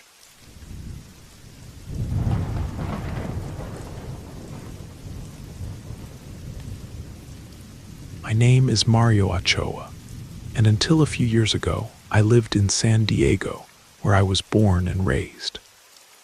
The city always had that unique contrast: bright lights, streets full of life, and at the same time, dark corners that seemed to swallow time. This story occurred more than a decade ago, in the summer of 2010, when my friends and I, full of curiosity and youthful stupidity, decided to explore one of those forgotten corners. The old Centenary Cinema, abandoned for almost 20 years. I don't know if it was morbid curiosity or boredom, but that place had always intrigued me. Every time I passed in front of its peeling facade, with its half-collapsed sign that still said, "Coming soon, Jurassic Park," I felt a mix of fascination and fear. The street where it was located was a dead-end alley surrounded by auto repair shops and small diners that had already closed by then. The cinema had been shut down in the 90s when the city was invaded by multiplex theaters, but it was rumored there was something more behind its closure. No one knew exactly what. One night, while we were sitting on the sidewalk outside Alex's house, one of my best friends, I proposed the idea. Why don't we explore the Centenary? They say things are still there, as if someone had left them from one day to the next. Alex, who was always willing to do crazy things, got excited instantly. His younger brother Julian was more reserved, but ended up accepting when he knew we'd bring flashlights. Carla, the fourth in our group, looked at us incredulously. "And what do you expect to find? Rats?" she asked with a smile. "Maybe, but there could also be old projectors, film reels, interesting things," I replied, trying to sound braver than I really felt. Finally, we agreed to go that same night. Alex had the keys to his dad's truck, so the four of us got in, carrying flashlights, a couple of knives just in case, and the adolescent excitement that doesn't measure consequences. When we arrived at the cinema, the street was completely deserted. The lights from the only nearby post flickered intermittently, projecting elongated shadows on the building's facade. The main entrance was boarded up with wood, but Alex had heard there was a back access through the alley. We walked in silence, with the sound of our steps echoing in the night's echo. When we turned the corner, we saw the rusted metal door they had mentioned. Julian, always the most cautious, tried to dissuade us. "What if there's someone here? Vagrants or something worse?" "Don't be paranoid," Alex replied while pushing the door hard. With a spine-chilling creak, the door opened, revealing the cinema's interior. The first thing we felt upon entering was the smell of humidity mixed with the stench of something rotten. The lobby was a disaster: pieces of old posters hung from the walls, and the ticket booths were covered with graffiti and dust. However, there was something strange. Some tickets were still stacked behind the glass, as if someone had left them there recently. Carla noticed it first. "Isn't it weird that these tickets are so well preserved?" she asked. "Maybe they're trying to scare visitors," I said, though I wasn't so convinced. We continued advancing toward the main theaters. There were 3 according to the map we found on a wall. We decided to split up. Alex and Julian would explore Theater 1, while Carla and I would check Theater 2. Theater 3 would be left for last because, according to Alex, that's where the projectors were kept. Theater 2 was completely destroyed. The seats were covered with dust, and many had been torn out. However, something caught our attention immediately: a pile of old film cans stacked next to the screen. Carla bent down to inspect them. "These are movies no one projects anymore. Look, this one is from the 80s, she said, showing a can that read The Shining. Something inside me felt a strange mix of excitement and fear. There was something disturbing about the idea that these films had been forgotten here, as if time had stopped. While Carla reviewed another can, I heard a noise. It was a faint whisper, but clear. I quickly turned my flashlight toward the hallway behind us, but there was nothing. "Did you hear that?" I asked her. "Hear what?" she responded without looking away from the cans. I decided not to insist, but the atmosphere felt increasingly oppressive. When we met with Alex and Julian in Theater 3, they were already examining the main projector. It was an enormous machine, rusted and partially dismantled, but still standing. What they found there, however, was what marked the rest of the night. On top of the projector was a pile of photographs, some in black and white, others in color, all showing scenes of people in the cinema. But the expressions were disturbing. In one of the photos, a group of people looked toward the camera from their seats, but their faces were blurred, as if they had been torn from reality. In another, a man stood in front of the screen, pointing toward something outside the frame with an expression of absolute terror. Carla was the one who found the worst thing: a film reel with a note attached that said, "Don't project it. Don't make the same mistake." Of course, Alex couldn't resist. He insisted on trying the projector with that reel, convinced it would be epic. I tried to stop him, but he had already loaded it into the machine and adjusted the focus. The film began to roll. The screen showed a black background at first, but soon a scene appeared, a movie theater almost identical to ours, with people seated. The 4 of us remained silent, watching as the figures on the screen seemed to move slowly, as if they were aware of being watched. Suddenly, one of the figures turned toward the camera. It was a man with a gaunt appearance, sunken eyes, and a smile that didn't seem human. Then everything in the theater changed. The lights began to flicker, and a freezing cold filled the air. We heard footsteps not on the screen, but inside the theater. I turned off the projector, but the sound continued. And something else happened. The seats began to creak as if someone was sitting in them. We didn't wait to find out what was happening. We ran like never before toward the exit, leaving behind the photographs, film cans, and any trace of our curiosity. Upon reaching the fresh air outside, I felt as if a weight had been lifted from me. But when I looked back, I saw something I'll never forget. On the metal door through which we had entered, someone had written what appeared to be blood.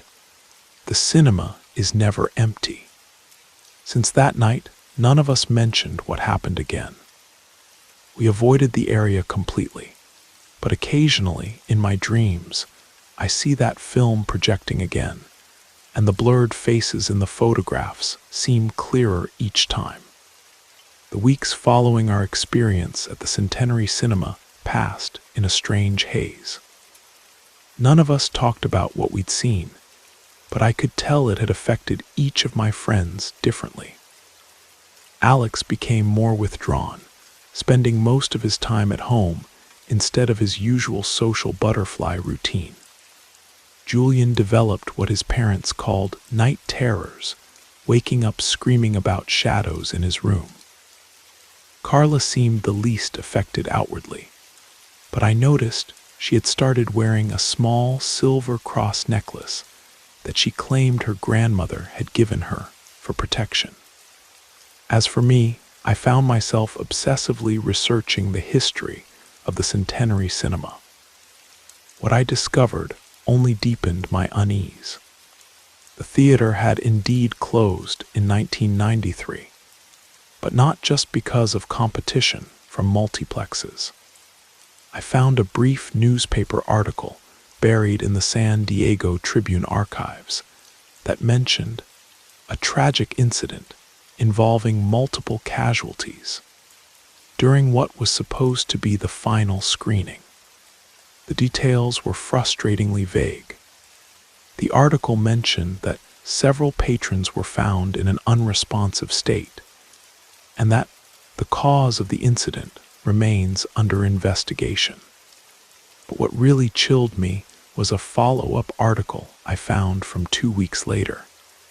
It was just a small paragraph in the local news section. Investigation into Centenary Cinema incident concluded. Authorities cite carbon monoxide leak as cause of tragedy. Building condemned pending safety improvements. Carbon monoxide poisoning. That would explain people being found unresponsive. But it didn't explain the photographs we'd found, or the film reel, or the way those seats had started creaking on their own. I tried to find more information about the victims, but their names had been redacted from all public records I could access.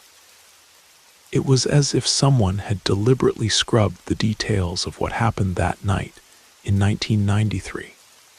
3 months after our exploration, I decided to drive past the cinema during daylight hours. I told myself I just wanted to see it in a different context, to prove to myself that it was just an old building with nothing supernatural about it. But when I got there, the building was gone. In its place was an empty lot with fresh concrete and a sign announcing future site of Centenary Plaza luxury condominiums coming soon. I sat in my car, staring at the vacant space where the cinema had stood. It was impossible. Buildings that size don't just disappear overnight, especially not without permits, demolition crews, and weeks of noise that the neighbors would have complained about.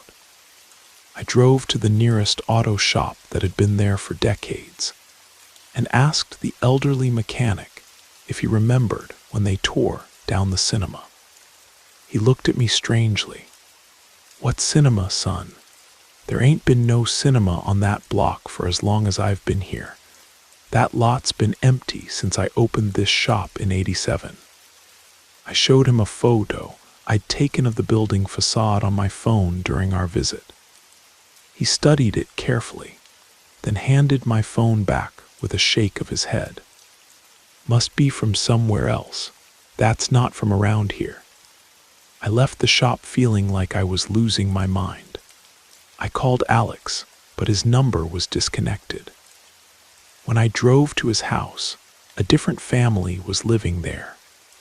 The new residents said they'd bought the house from the bank after the previous owners moved suddenly and left no forwarding address. Julian's family had also moved, according to the neighbors. "Strangest thing," one elderly woman told me. "They packed up in the middle of the night, didn't even say goodbye." Carla was the only one I could still find, but when I approached her at the coffee shop where she worked, she looked at me as if I were a complete stranger. "I'm sorry, do I know you?" she asked politely. I stared at her silver cross necklace, the same one she'd started wearing after our cinema visit. "Carla, it's me, Mario. We went to the Centenary Cinema together. You found the film real." Her expression didn't change. "I think you have me confused with someone else. I've never been to any cinema called that." But as I turned to leave, I could have sworn I saw a flicker of recognition and fear in her eyes. Now I live in Phoenix, Arizona. I moved here 6 months after that conversation with Carla, telling myself I needed a fresh start. But sometimes, when I'm walking past a movie theater or driving through an old part of town, I see buildings that look just a little too familiar. Facades with that same weathered look, the same broken windows, the same sense of something waiting inside. And sometimes, late at night when I can't sleep, I wonder if the Centenary Cinema was ever really there at all. Or if it was something else entirely, something that exists in the spaces between reality and memory, feeding on the curiosity of people stupid enough to enter places they shouldn't. I still have the photo on my phone, though. The one the mechanic said wasn't from around here. When I look at it now, the building seems slightly different each time, a little more decayed, a little more wrong. And in one of the broken windows on the second floor, there's sometimes a shape that looks almost like a person watching. I've thought about deleting the photo 1,000 times, but I can't bring myself to do it. It's the only proof I have that any of it really happened. The only evidence that Alex, Julian, and the old Carla existed. Sometimes I wonder if I should go back to San Diego, find that empty lot, and see if there's anything there. But deep down, I know better. Some doors, once opened, can never really be closed again. And some places follow you, no matter how far you run.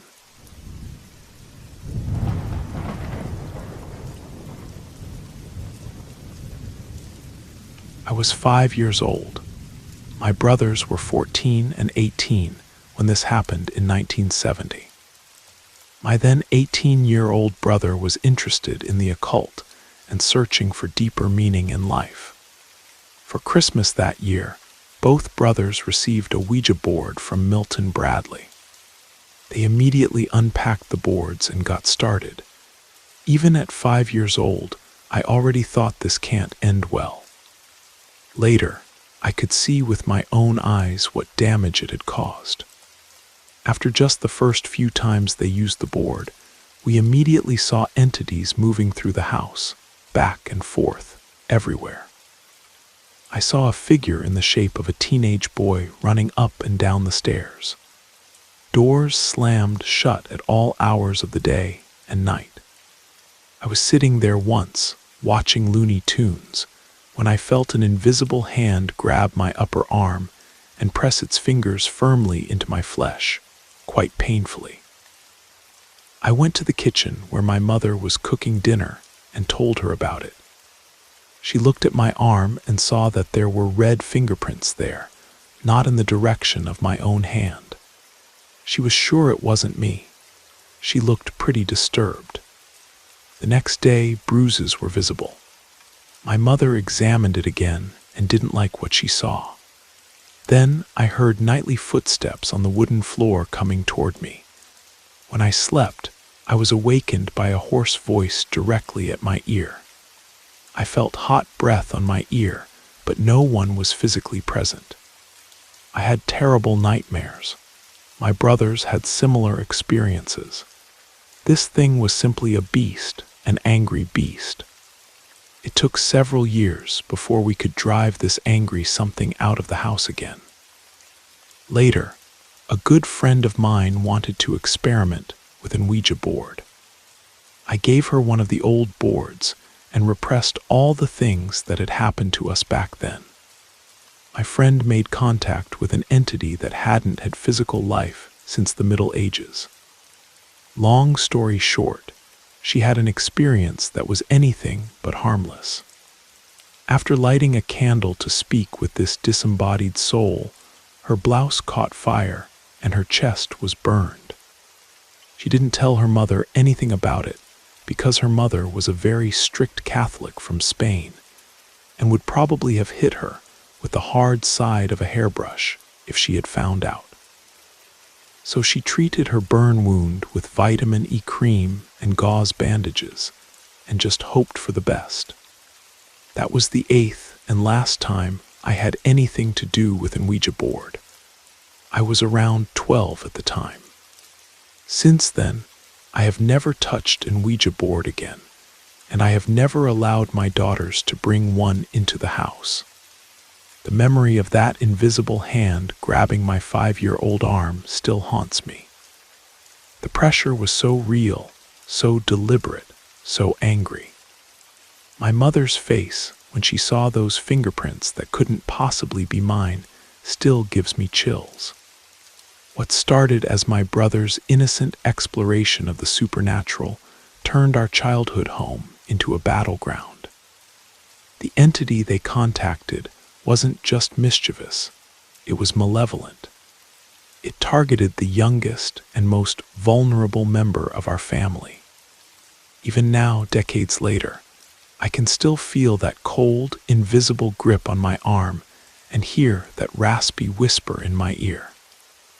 Some doors, once opened, should never be opened at all.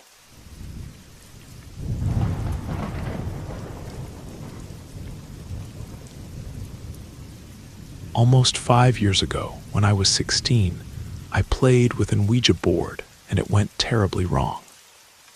The game itself went quite normally at first. Everything seemed as you would expect it to.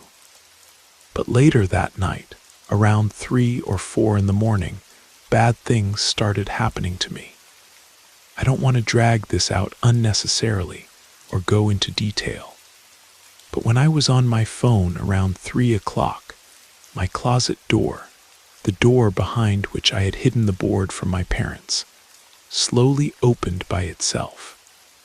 This door is extremely hard to open, by the way, and yet it did so quietly and effortlessly that night. What happened next put me in a state of complete shock and fear. I tried to scream, but I was so scared that only a whisper came out of my mouth. Eventually, and I have to emphasize eventually, because I barely had the courage, I managed to get up and ran to the bathroom in my bedroom to send a message from there and get help. I could only type a few messages before my phone started flickering and acting up. That alone might not sound as terrifying as it felt, but after that day, I began to experience sleep paralysis daily. It gradually subsided after a few months, but it was the first time in my life I had ever had sleep paralysis. I already knew what other people had told me about it, so I closed my eyes every single time and just waited for it to pass. I had heard that the brain plays tricks on you and you can hallucinate things. I didn't want to risk that. But some of these moments weren't normal, and God, they were so terrifying.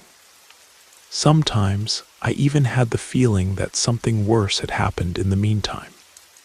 All of this happened mostly in my bedroom, especially when I played with the board. Things suddenly fell from shelves. I kept hearing knocking, always in groups of 2. My name was said twice, on 2 different days, but always in the morning. Occasionally my dog, a rescue dog who never leaves me alone, would stand in front of my bedroom door and bark without wanting to enter the room. To this day, my family, who all know what happened by now, although I kept it secret for a while, regularly hear footsteps in my room even though no one is in it. These footsteps are the only thing left today. Most of the activity stopped exactly 1 year after the day I played the Ouija board game. The weight of that closet door opening still haunts me. It wasn't just the physical impossibility of it, it was the deliberate slowness, the way it seemed to savor the moment. I had hidden the board in there thinking it would be safe, contained. But instead I had given whatever I contacted a perfect hiding place, right in my own room. The sleep paralysis episodes were unlike anything I had ever experienced. I would wake up unable to move, unable to speak, with the overwhelming sensation that something was in the room with me. The rational part of my brain knew it was just a neurological phenomenon, but the primal part of me knew better. Something was taking advantage of my vulnerability during those moments. The knocking always came in pairs, like a mockery of normal human communication. Knock, knock, always twice. Never once, never 3 times. It was as if whatever was there was following its own twisted rules, maintaining just enough pattern to let me know it was intentional. When my dog refused to enter my room, I knew I wasn't imagining things. Animals sense what we often can't or won't acknowledge. His instinct to protect me was overridden by his instinct to avoid whatever presence had taken up residence in my space. The fact that my family could hear the footsteps even when I wasn't home confirmed that this wasn't just in my head. Something had attached itself to that room, to that board, to me. The footsteps weren't random either. They followed a pattern, walking from my closet to my bed, then to the window, then back to the closet. Like it was patrolling, guarding its territory. The anniversary effect, the way the activity stopped exactly 1 year later, suggests that whatever I had contacted was bound by certain rules or limitations.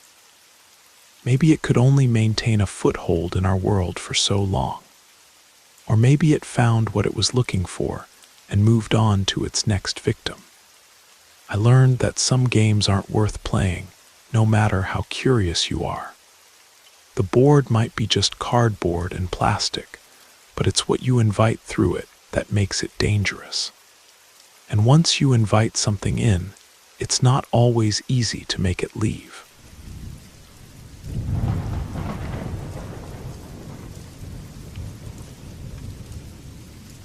I will never forget this as long as I live. I used to not believe in the supernatural or in anything that couldn't be explained scientifically until this happened. To be honest, I still don't know what to make of it today. I would like to hear what others think about what might have happened there. So in my freshman year of college, I moved into a dormitory in a very old historic building in Florida. It was 2020, and COVID was still a big issue, which is why every student got their own room. I quickly became friends with a girl who lived right next to me, Grace, and with another girl who lived on the 3rd floor, Bailey. Already in the first or second night, we were talking about ghosts and spiritual stuff and realized that we were very interested in the occult. Bailey then suggested that we make an Ouija board and try it out. I had tried something like this before at sleepovers, but it had never worked. Still, I was interested, and the building was ancient and allegedly even cursed or haunted. So we gave the whole thing a chance. We made the board out of cardboard, and that was the beginning of many, many nights of using it. It worked every single time without exception. No matter who had their hands on the planchette, it worked. Later, we bought a real board, but nothing changed. We used it almost every day. It became like an obsession. It was all we talked about. I still don't know today if it was, because the idea of talking to something from the other side was so exciting, or if something else was really at play. I could tell many little stories, but I'll try to focus on the most important things.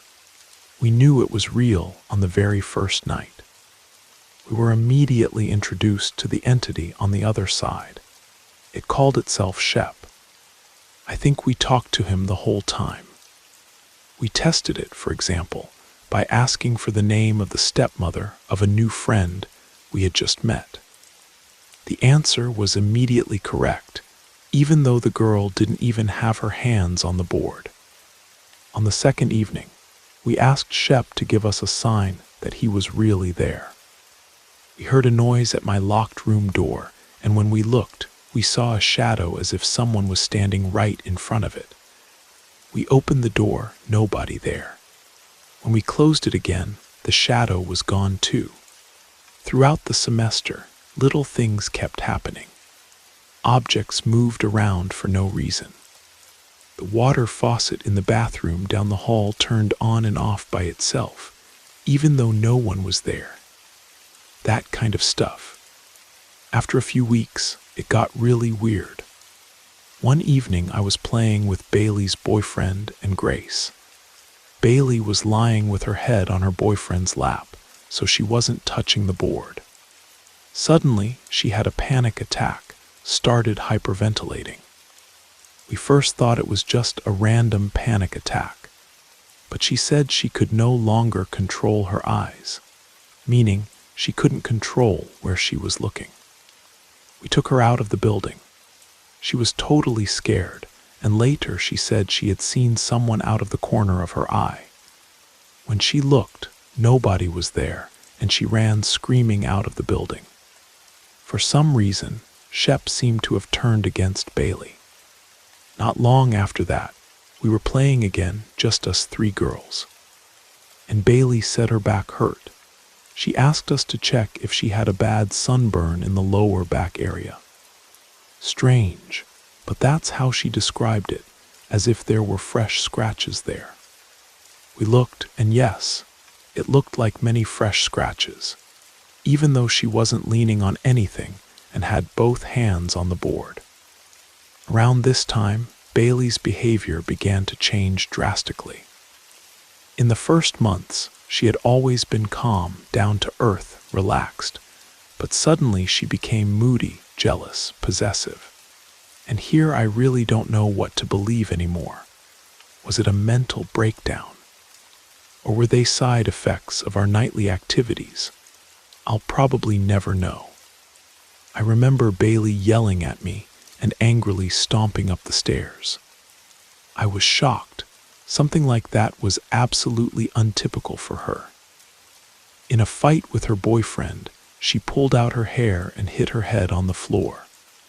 Just a week later, she was forcibly admitted after telling her therapist she wanted to take her own life.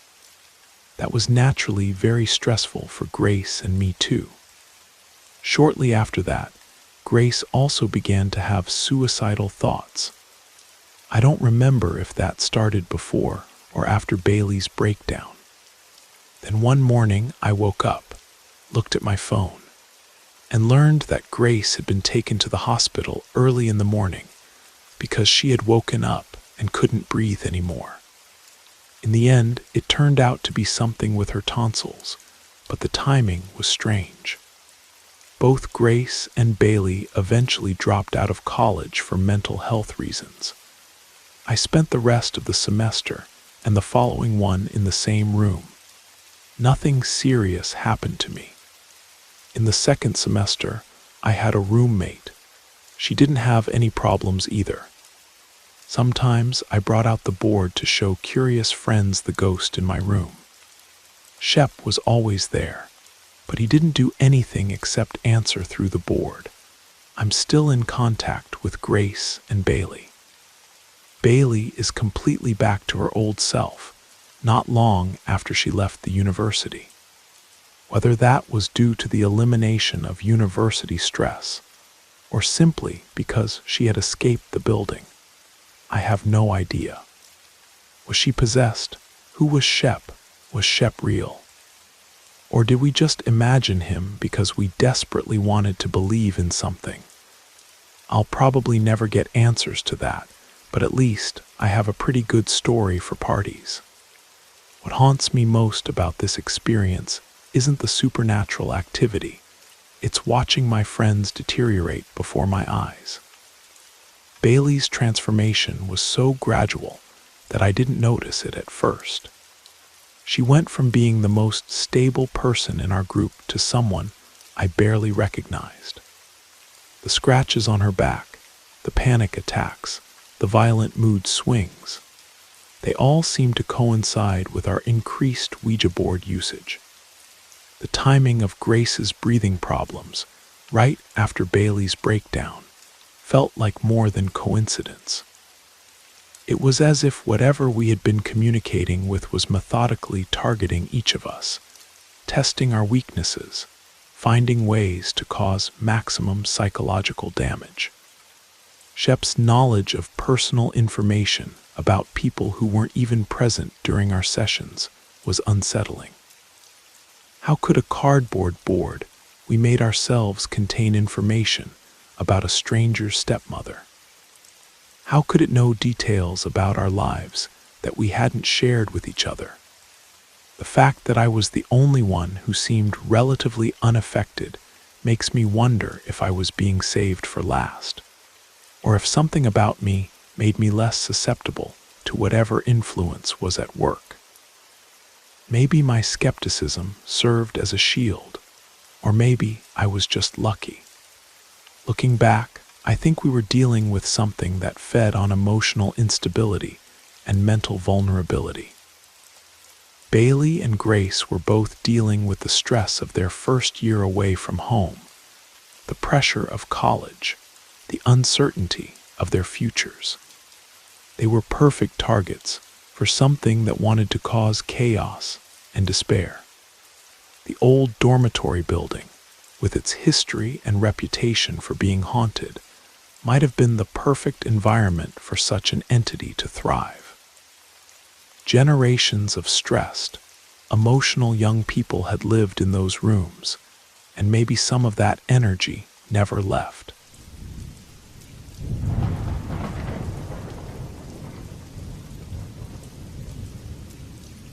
I don't know if I'll ever fully understand what happened that winter in the old cabin up in the Colorado Rockies. After what we experienced, my wife and I decided we would never return. And that's saying something, because the place had been in her family for decades. Usually, we all looked forward to a week in the mountains, especially the kids. They could play in the snow, build snowmen, and just escape from school routines and daily responsibilities. But that particular year when we went up and the blizzard hit, I swear something unexplainable happened. Something that still gives me nightmares when I think back to that cabin. It all started when my wife Sarah said her father needed someone to check on the old place. He was getting older and couldn't make the trip up there as easily anymore. So the plan was that we would go up, me, Sarah, and our 3 kids. Emma, who was 14, Jake, who was 11, and little Tommy, who was 7, for an extended weekend. We wanted to make sure the water pipes hadn't frozen, that everything was in order, that sort of thing. At first, I thought it would be a nice break from the hectic life in Denver. I looked forward to teaching the kids some winter survival tips, maybe building an igloo or at least a snow fort, showing them how to safely make a fire in the old wood stove. The drive up there was unremarkable at first, just the usual winding mountain roads. But the higher we climbed, the stronger the wind became, and the snowfall grew thicker and thicker. By the time we approached the cabin, we were basically crawling along in 4-wheel drive. The kids pressed their faces against the car windows, marveling at the huge flakes swirling around us. I said, "Just wait until you're outside. It's going to feel like being inside a snow globe." We laughed. Looking back, that was probably the last genuine laughter we had during that trip. When we finally reached the cabin, it seemed strangely lifeless. I know that sounds silly, Of course, it seems lifeless when no one's been there for months, right? But there was something else. It's a small cabin with 2 bedrooms and a sleeping loft, nestled among tall pine trees. Normally, I find it quite cozy, but in the swirling gray of that afternoon, it looked downright menacing. The roof was sagging under the snow load, the windows were partially iced over, and the front steps were slick as glass. We hurried carefully inside, turned on the small heater, and began settling in. There's no television up there, just an old radio and some board games. Sarah made hot cocoa for the kids while I dragged the suitcases inside. The first thing that struck me as odd happened almost immediately. The large carved crucifix that always hung beside the fireplace was missing. Instead, there was now a dark stain on the wall, like it had been burned or something like that. I asked Sarah if her father had taken the cross down for some reason, but she had no idea. He'd always left it hanging there. "You know how religious he is," she said. "It just doesn't make sense." I told myself maybe it had fallen and he'd taken it to get it repaired. An unsettling start, but easy enough to dismiss. That night it snowed harder than I'd ever seen. We had canned soup for dinner. We didn't trust the old stove yet. We sat together playing some silly game with the kids. I can't remember which one. Overall, everything was normal except for the wind howling outside like a living thing. Maybe it was just the house being old. Maybe the weather was getting worse. In any case, the windows started rattling. Jake asked if we could check if there was a draft somewhere. So I did a quick walk around the house. The sleeping loft was fine, no cracks in the windows or anything like that. But I got this weird feeling in my stomach, that uneasiness you get when you swear someone's watching you. Later that night, when we were all in bed, I was woken by a strange sound. It was distant knocking, like something outside hitting the walls. At first I thought it was a branch blowing against the cabin in the wind. But as I sat up, I heard a completely different, deeper sound underneath it, a dull moaning or growling. I looked over at Sarah, who was sleeping soundly. The kids were presumably asleep upstairs in the loft too. I decided to check it out alone, so I put on my boots and jacket. The moment I stepped outside, the cold hit me like a hammer. The snow came up almost to my knees, and the wind whipped my face. But even through the roar of the storm, I could tell something wasn't right. Every few seconds I heard that deep moaning, but it was impossible to tell where it was coming from. With a flashlight, I did a quick walk around the cabin. No branches hitting the walls, no animals or people walking around, nothing. But behind the old porch, I found deep scratch marks in the wood. They looked like claw marks. We don't have bears here, at least not commonly. And these tracks were arranged in a way I'd never seen with a mountain lion or other animal. They seemed almost too big. That was the moment I first felt a real chill run down my spine. I went back inside, locked all the doors, and put some chairs in front of them for extra security, just for my own peace of mind. I told myself I was overreacting, but I couldn't shake the feeling that something was out there. The next morning, I told Sarah about it. She looked worried. "My father never mentioned anything like this," she said, then joked that maybe it was a ghost. But even as she smiled, I could see she was troubled. We spent the next day digging snow away from the door so we wouldn't get snowed in. The kids built a snowman, and I tried to distract myself with normal tasks, stoking the fire, checking the generator. I'd almost convinced myself that the claw marks might have been from an old raccoon that had gotten huge from eating garbage. But that night, the real terror began. We were sitting together after dinner when the lights started flickering. That's not uncommon in a mountain cabin during a blizzard. I got up to check the fuse box, but everything was fine. No breakers had tripped, everything looked normal. Then suddenly, we heard a loud crash from the sleeping loft. The kids called down that something had fallen. I ran upstairs. Emma said a shelf had just fallen off the wall. She was completely upset, and Jake was helping Tommy back into bed. Indeed, the shelf that held old family photos and knickknacks had fallen down. Everything was scattered on the floor. I checked the brackets.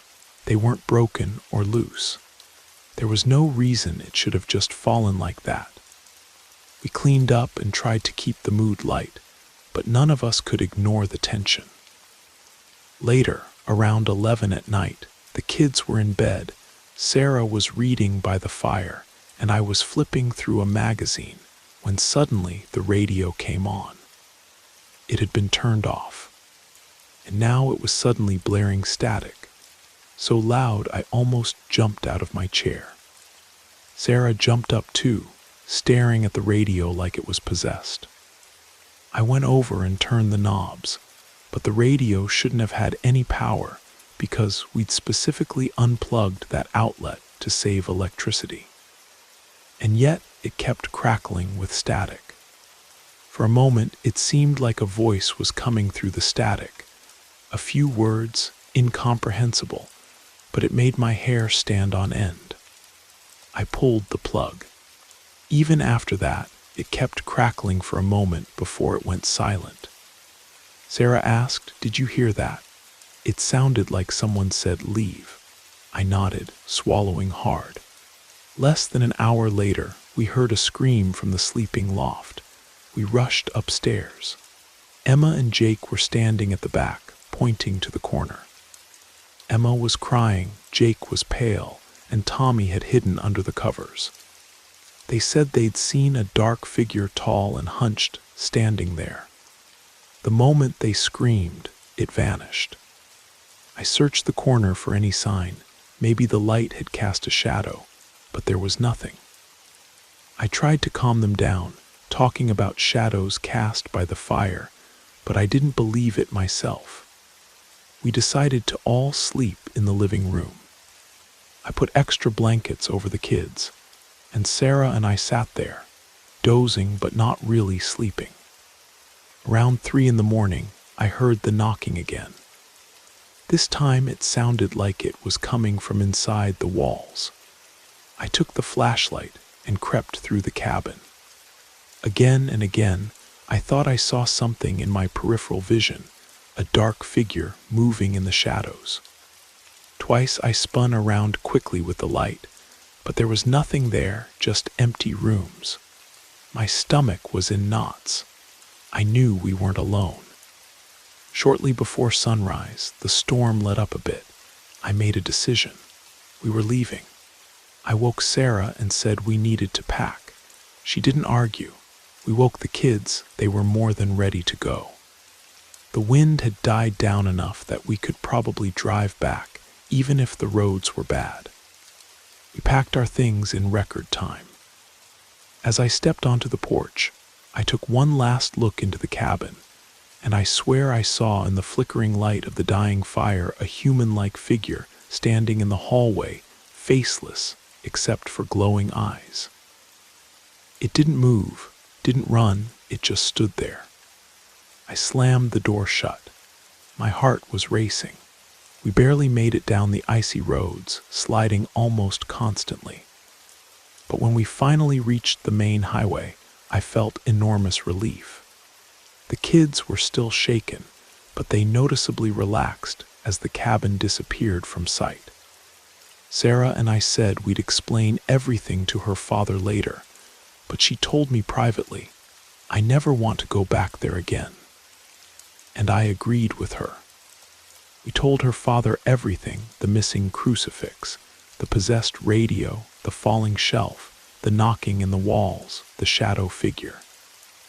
He listened in silence, his expression growing darker. He never directly said he believed us, but I saw his hands trembling slightly. Finally, he admitted that his own father had experienced something evil there once, many years ago. That was enough for me. It's been several years now, and we've never returned, not even for a day trip. The kids don't bring up the topic anymore. I sometimes wonder what's in that house, whether it was really a ghost or something demonic living in the walls. Maybe there's a curse on the mountain itself. Maybe it was just storm-induced mass hysteria. But every time I think about that last moment, about that vague figure in the hallway, I can't just dismiss it as imagination. Whatever it was real, and it wanted us gone. Well, it got what it wanted. As far as I'm concerned, that cabin can stay empty forever. If there's a dark power out there in the Colorado mountains, we'll never go near it again. I just hope that anyone who ever goes there is prepared for what lurks in the darkness. Because believe me, once you've seen something like that, the world never feels quite the same again.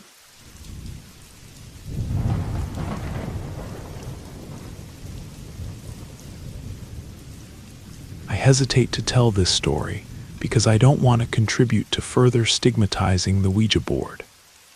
It's actually just a board on which letters are painted, stamped, or printed, or as Hasbro makes them, a sticker on pressed particle board.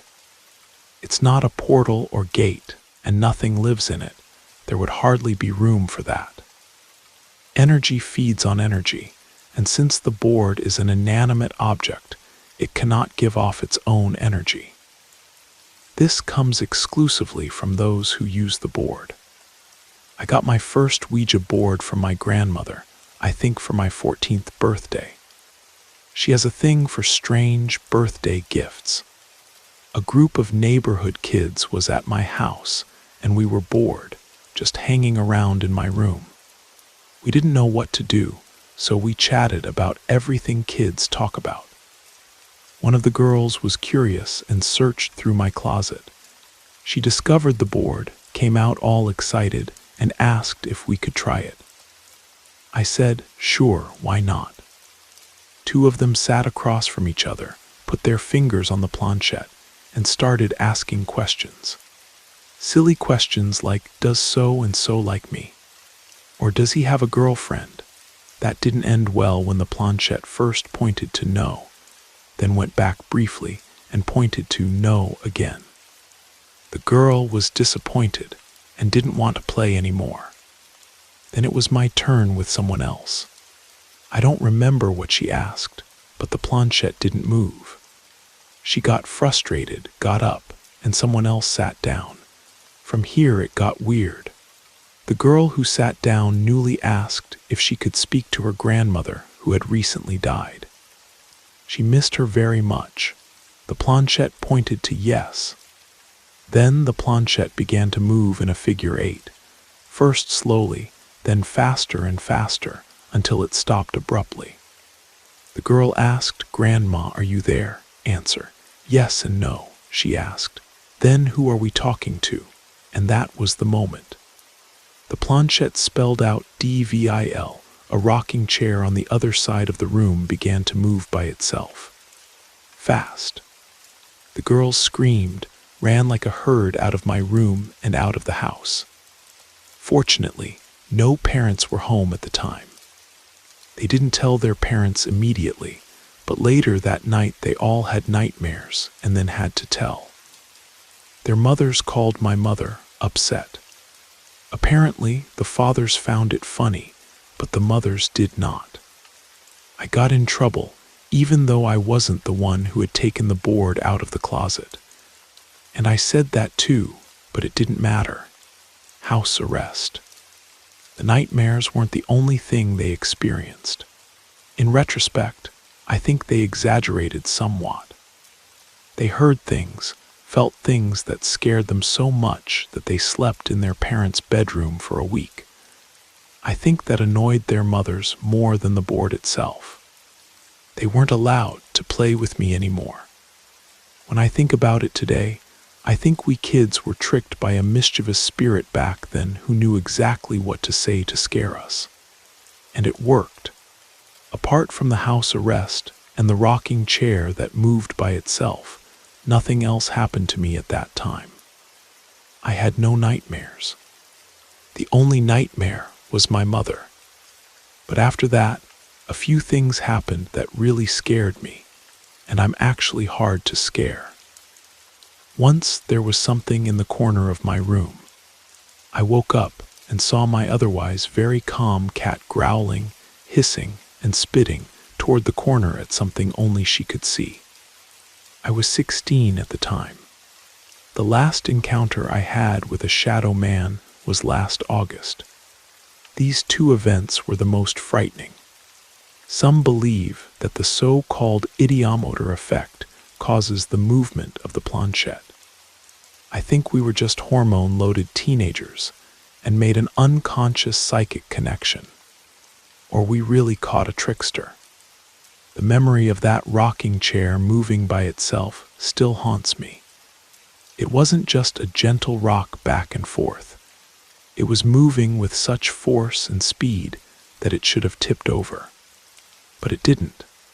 It just rocked violently for what felt like an eternity before finally stopping. And the way the planchette spelled out devil wasn't gradual or uncertain. It moved with such purpose and conviction that there was no doubt about what it was trying to communicate. That day marked the beginning of my complicated relationship with the supernatural. I learned that some doors, once opened, are very difficult to close again. And sometimes, what comes through isn't what you expected or wanted to meet.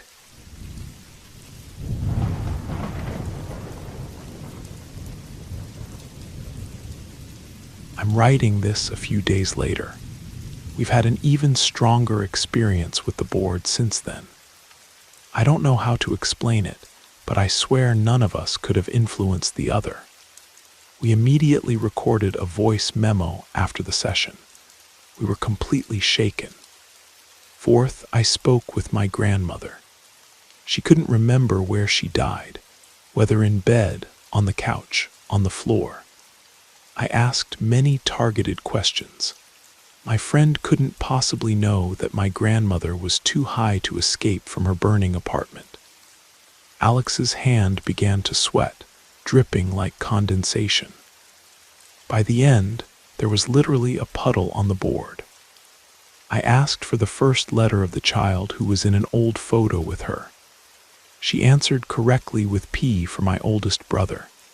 We also apparently spoke with my aunt and uncle.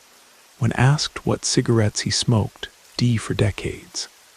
Gas station where we always took him, 7. Answer, 7-Eleven.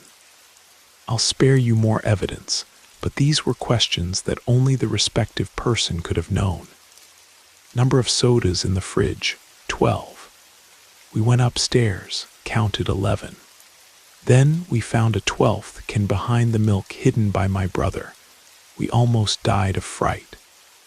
I wish I could remember everything better, but we were completely blown away. Do you know that feeling when you experience something you can't explain? It's the most disturbing thing ever. She had to go to work, so I went to her place to discuss everything. As I was leaving, my light suddenly flickered. I heard the ping like when a filament breaks, but the bulb didn't go out. I didn't think much of it, but I had forgotten my keys. When I went back into the room, it happened again. Then I suddenly had the thought, what if this was supernatural? I said aloud, if that's you, do it again. The light went out, then on, then flickered. I almost wet myself. My mother came out of her room. When I heard her door open, the light flickered once more, then everything was over. This lamp is now permanently unplugged. Alex didn't want to keep the board at her place anymore. I had no other place to hide it except under our couch in the basement. Last night was the first night I spent with it in the house. I couldn't sleep until the sun came up. I was wide awake for no reason. What happened? 1 a.m. I come home. The dog refuses to go outside. 2 a.m. I get a soda. Our refrigerator is next to the basement door. I swear I saw movement through the door gap on the landing. Spent minutes opening and closing the door. 3 a.m. My digital alarm clock was off at some point because the time was reset to 0. I only noticed it shortly before 4 a.m. At 2:30 a.m., I had decided not to look any more for self-protection. So the power must have gone out around 3:30 a.m. and come back. 4 a.m. I had to pee, which never happens to me at night. My dog, a rescue dog who never leaves me alone, was awake but wouldn't come with me. Super creepy. But I think fear feeds the supernatural, so I went anyway. Do you know that feeling when someone is about to run past you or step on your heel? Imagine that feeling, but soaked in pure fear. That's what my way back from the bathroom was like. I knew if I just looked, I would calm down, but I couldn't. I didn't dare, even though I felt something was there. I got back to the room. My dog was sitting straight up on the bed. No tail wagging, no joy, just sitting. Only when I said, "Buddy," did he lie down. The rest of the night was quiet, but I couldn't sleep until the sun came through my blinds. I don't know what to do with the board. Throw it away, give it away, donate it. But part of me wants to use it to understand something bigger than myself. Almost every religion acknowledges the Ouija board, but strongly advises against it. So there must be something to it, right? I've read many stories where people became possessed by it and really went crazy.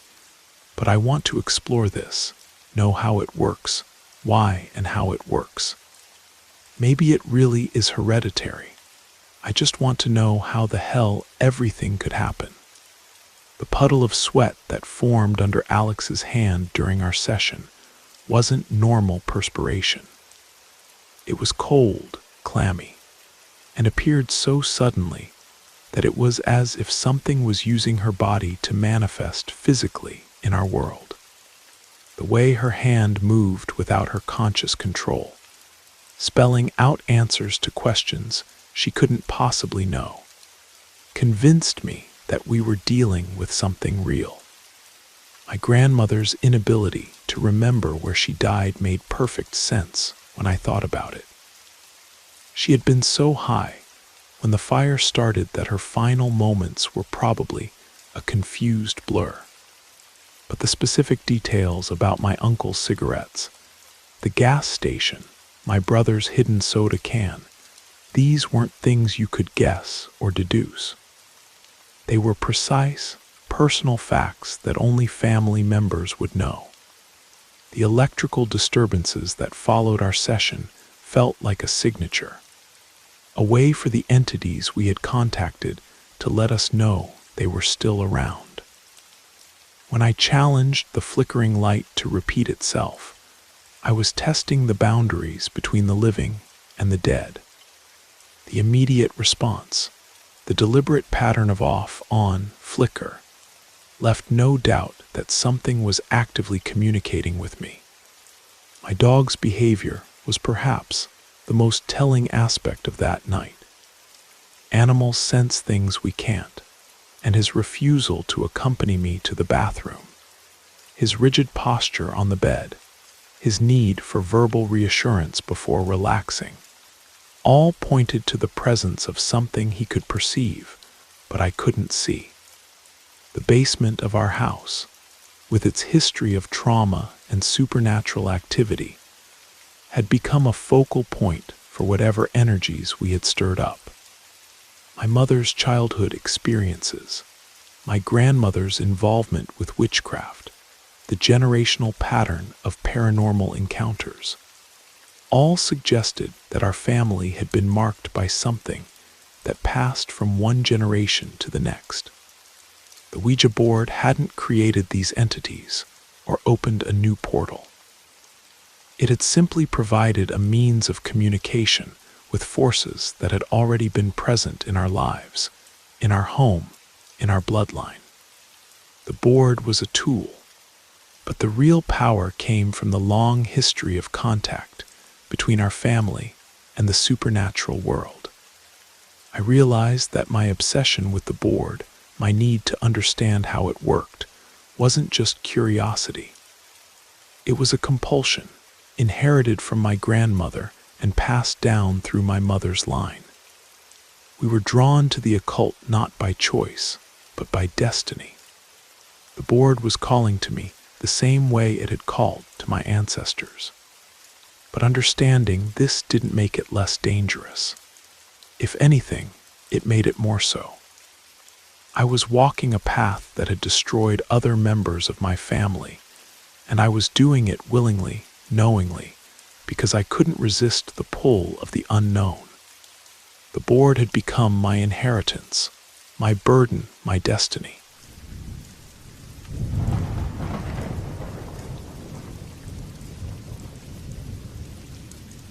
This happened just over 24 hours ago. My two friends Sarah and Madison decided to do an Ouija board session in the middle of the night because we had nothing better to do. It was around 2 in the morning when we ventured into a nearby forest. We live in downtown Seattle, so there's civilization everywhere.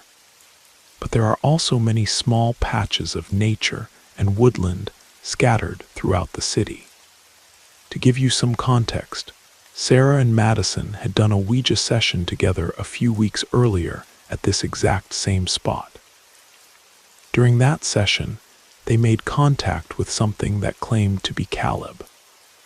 They asked some pretty harmless questions that seemed to be answered honestly and normally. The planchette moved calmly and slowly at a controlled pace. But at some point, the girls told me they felt a change in the atmosphere that they couldn't quite pinpoint. Maybe their bodies had gotten colder, or the air felt sickening. They couldn't say exactly what it was, but something wasn't right. The planchette suddenly began making jerky, stiff movements, completely different from the previous slow, controlled ones. It moved in fast, intense bursts toward the letters, spelling out RUN. My friend Sarah immediately ended the session with a goodbye and 2 quick circles with the planchette, then ran the entire 300 yards uphill to her apartment. Whether Caleb was trying to warn them of an approaching danger or threatening them himself remains unclear and probably always will be. That was a few weeks ago. Cut to last night at 2 in the morning when we returned to the same location, this time with me joining them. I personally have never believed in anything occult, and this was my first time participating in anything like this, aside from a cleansing ritual. But after this experience, I seriously questioned my beliefs and worldview. We began and immediately felt a connection. We asked if someone was with us, and the planchette moved with a stiff, aggressive, and energetic movement to yes. At that point, I was asked if I was moving the planchette because this type of movement was completely unusual for the girls. The planchette moved in a way they had never experienced before. Mind you, they regularly engage with the occult and do sessions frequently. But this was a unique experience for them. We asked what the name was, and the planchette responded with a combination of letters. DJSW.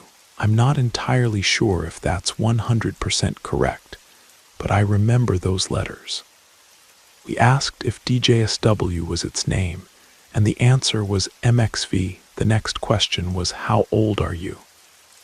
And the answer was 6.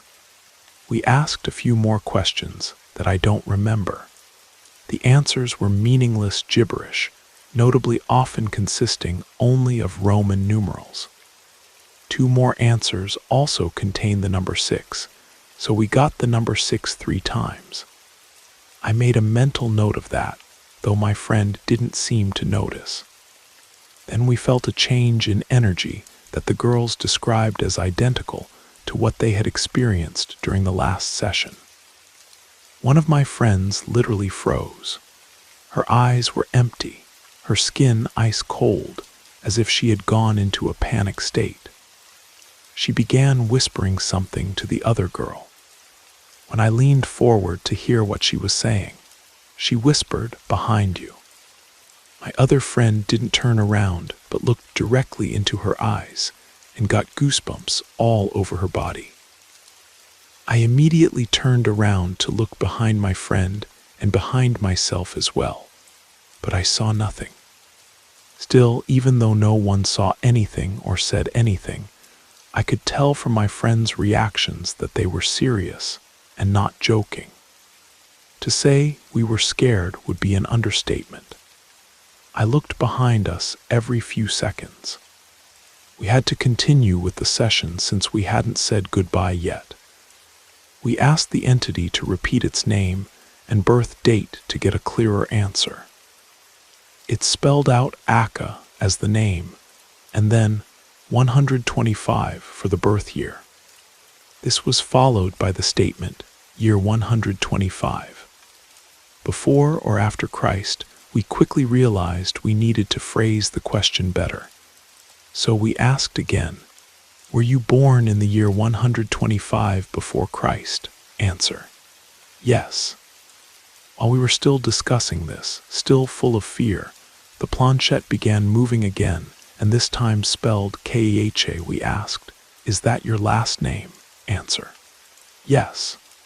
We continued discussing, but the planchette began moving again toward A, then wanted to go to K. I took control at that moment. I don't remember exactly what I said, but we managed to stop the movement. I told my friends that we absolutely should not say aloud what was being spelled out, not even in our heads, in case it was something like, "Say my name 3 times, and I will possess you." We asked more questions. "May we go?" Answer, "No." "Do you want to hurt us?" Answer, "No." Then we asked if the entity knew our names and who we were. We went clockwise and asked the entity to spell out our names. It did so flawlessly for each of us. I noticed that my friend was getting pale again, with that empty look in her eyes, and she said we need to get out of here now. The planchette began to accelerate and draw a figure 8 on the board. It completed 1 loop before my friends realized what was happening. They forced the planchette to goodbye and quickly said farewell. Then they packed up the board and ran as fast as they could.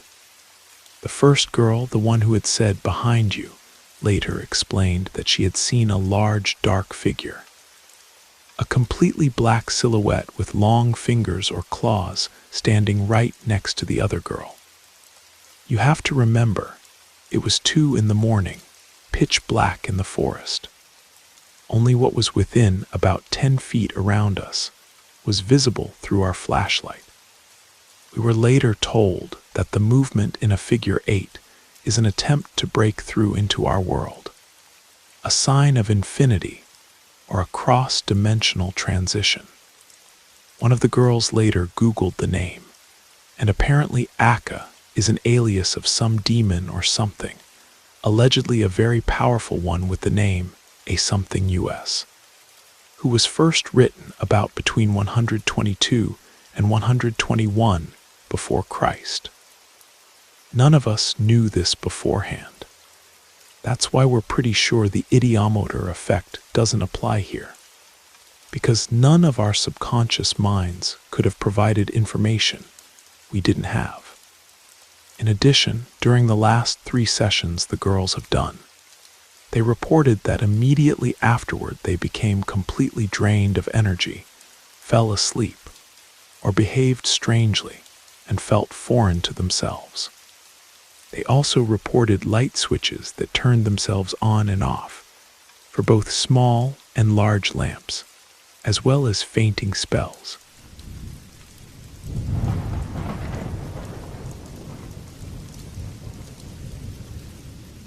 When I was 17, I was in my last year of high school and had my first steady boyfriend.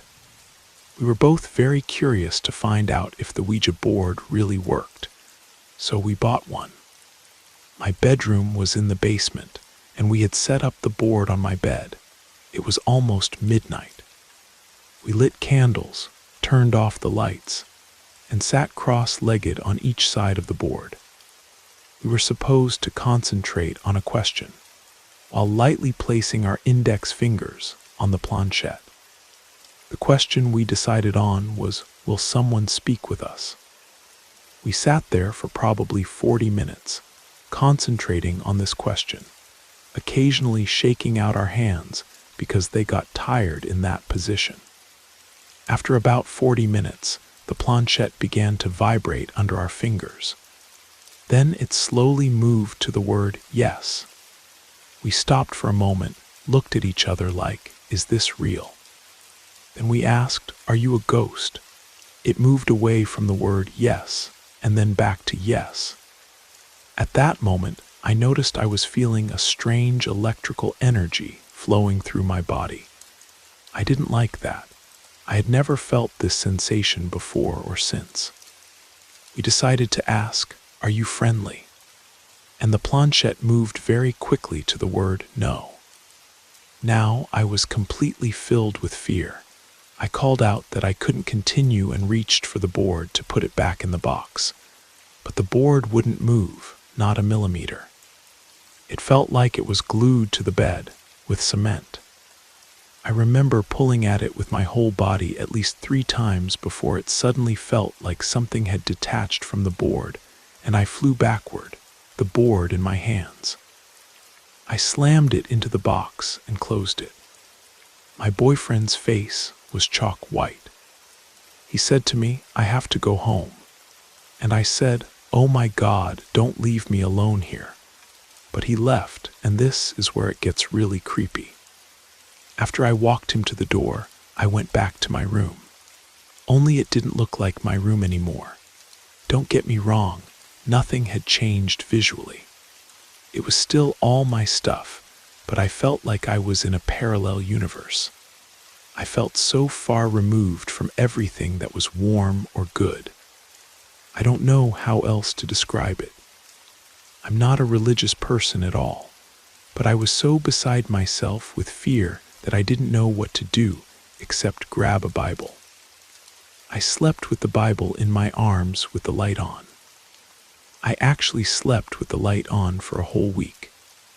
I didn't tell my parents what I had done because I didn't want to get in trouble, both for playing with an Ouija board in the house and for having my boyfriend stay much longer than he was allowed. We had waited until everyone went to bed. My room didn't look or feel like my own for several more weeks. When I got up for school in the morning, I had to go through the dark basement living room to get to the stairs, because there was no light switch by my bedroom door for the living room, and my bedroom door was way back in a corner.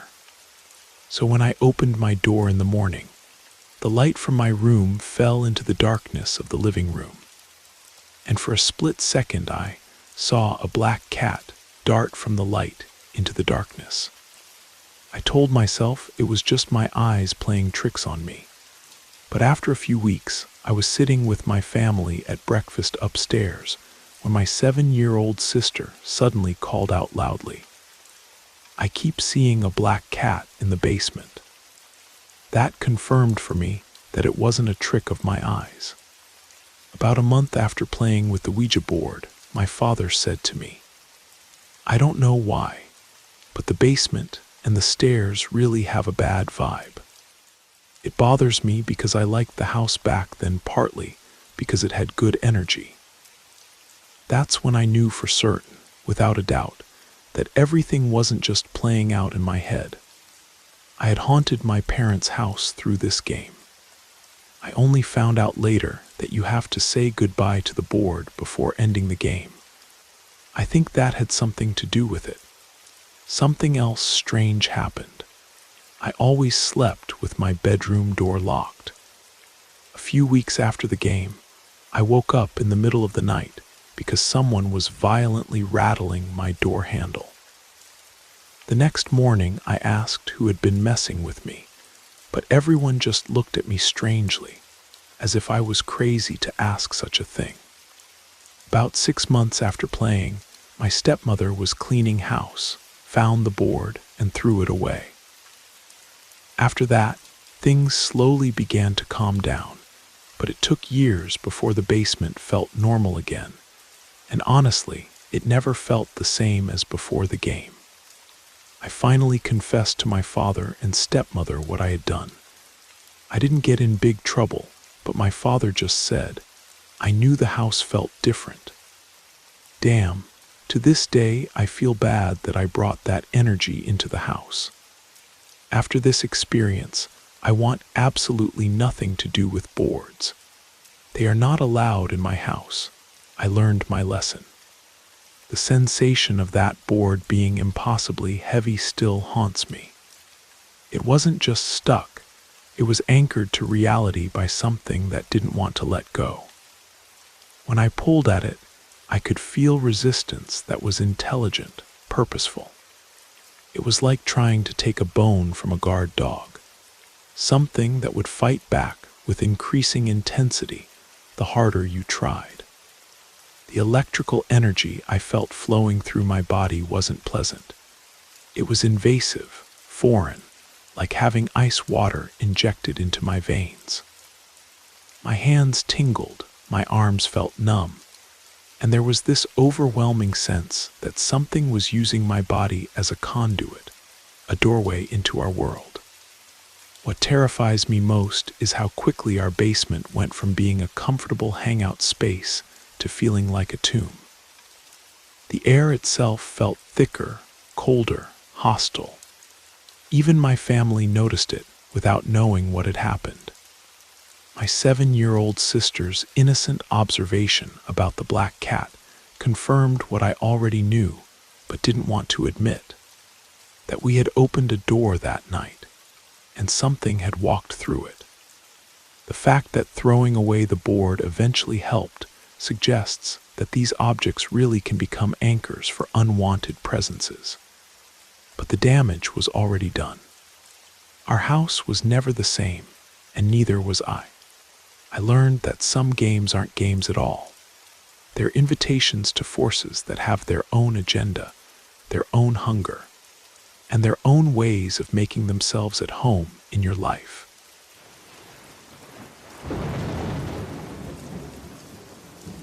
We made it to the end of the stories. That means it's the perfect time to subscribe so you don't miss future episodes. And if you haven't already, leave a like and drop a comment. I'd love to hear your thoughts. Have a great time relaxing, and good night.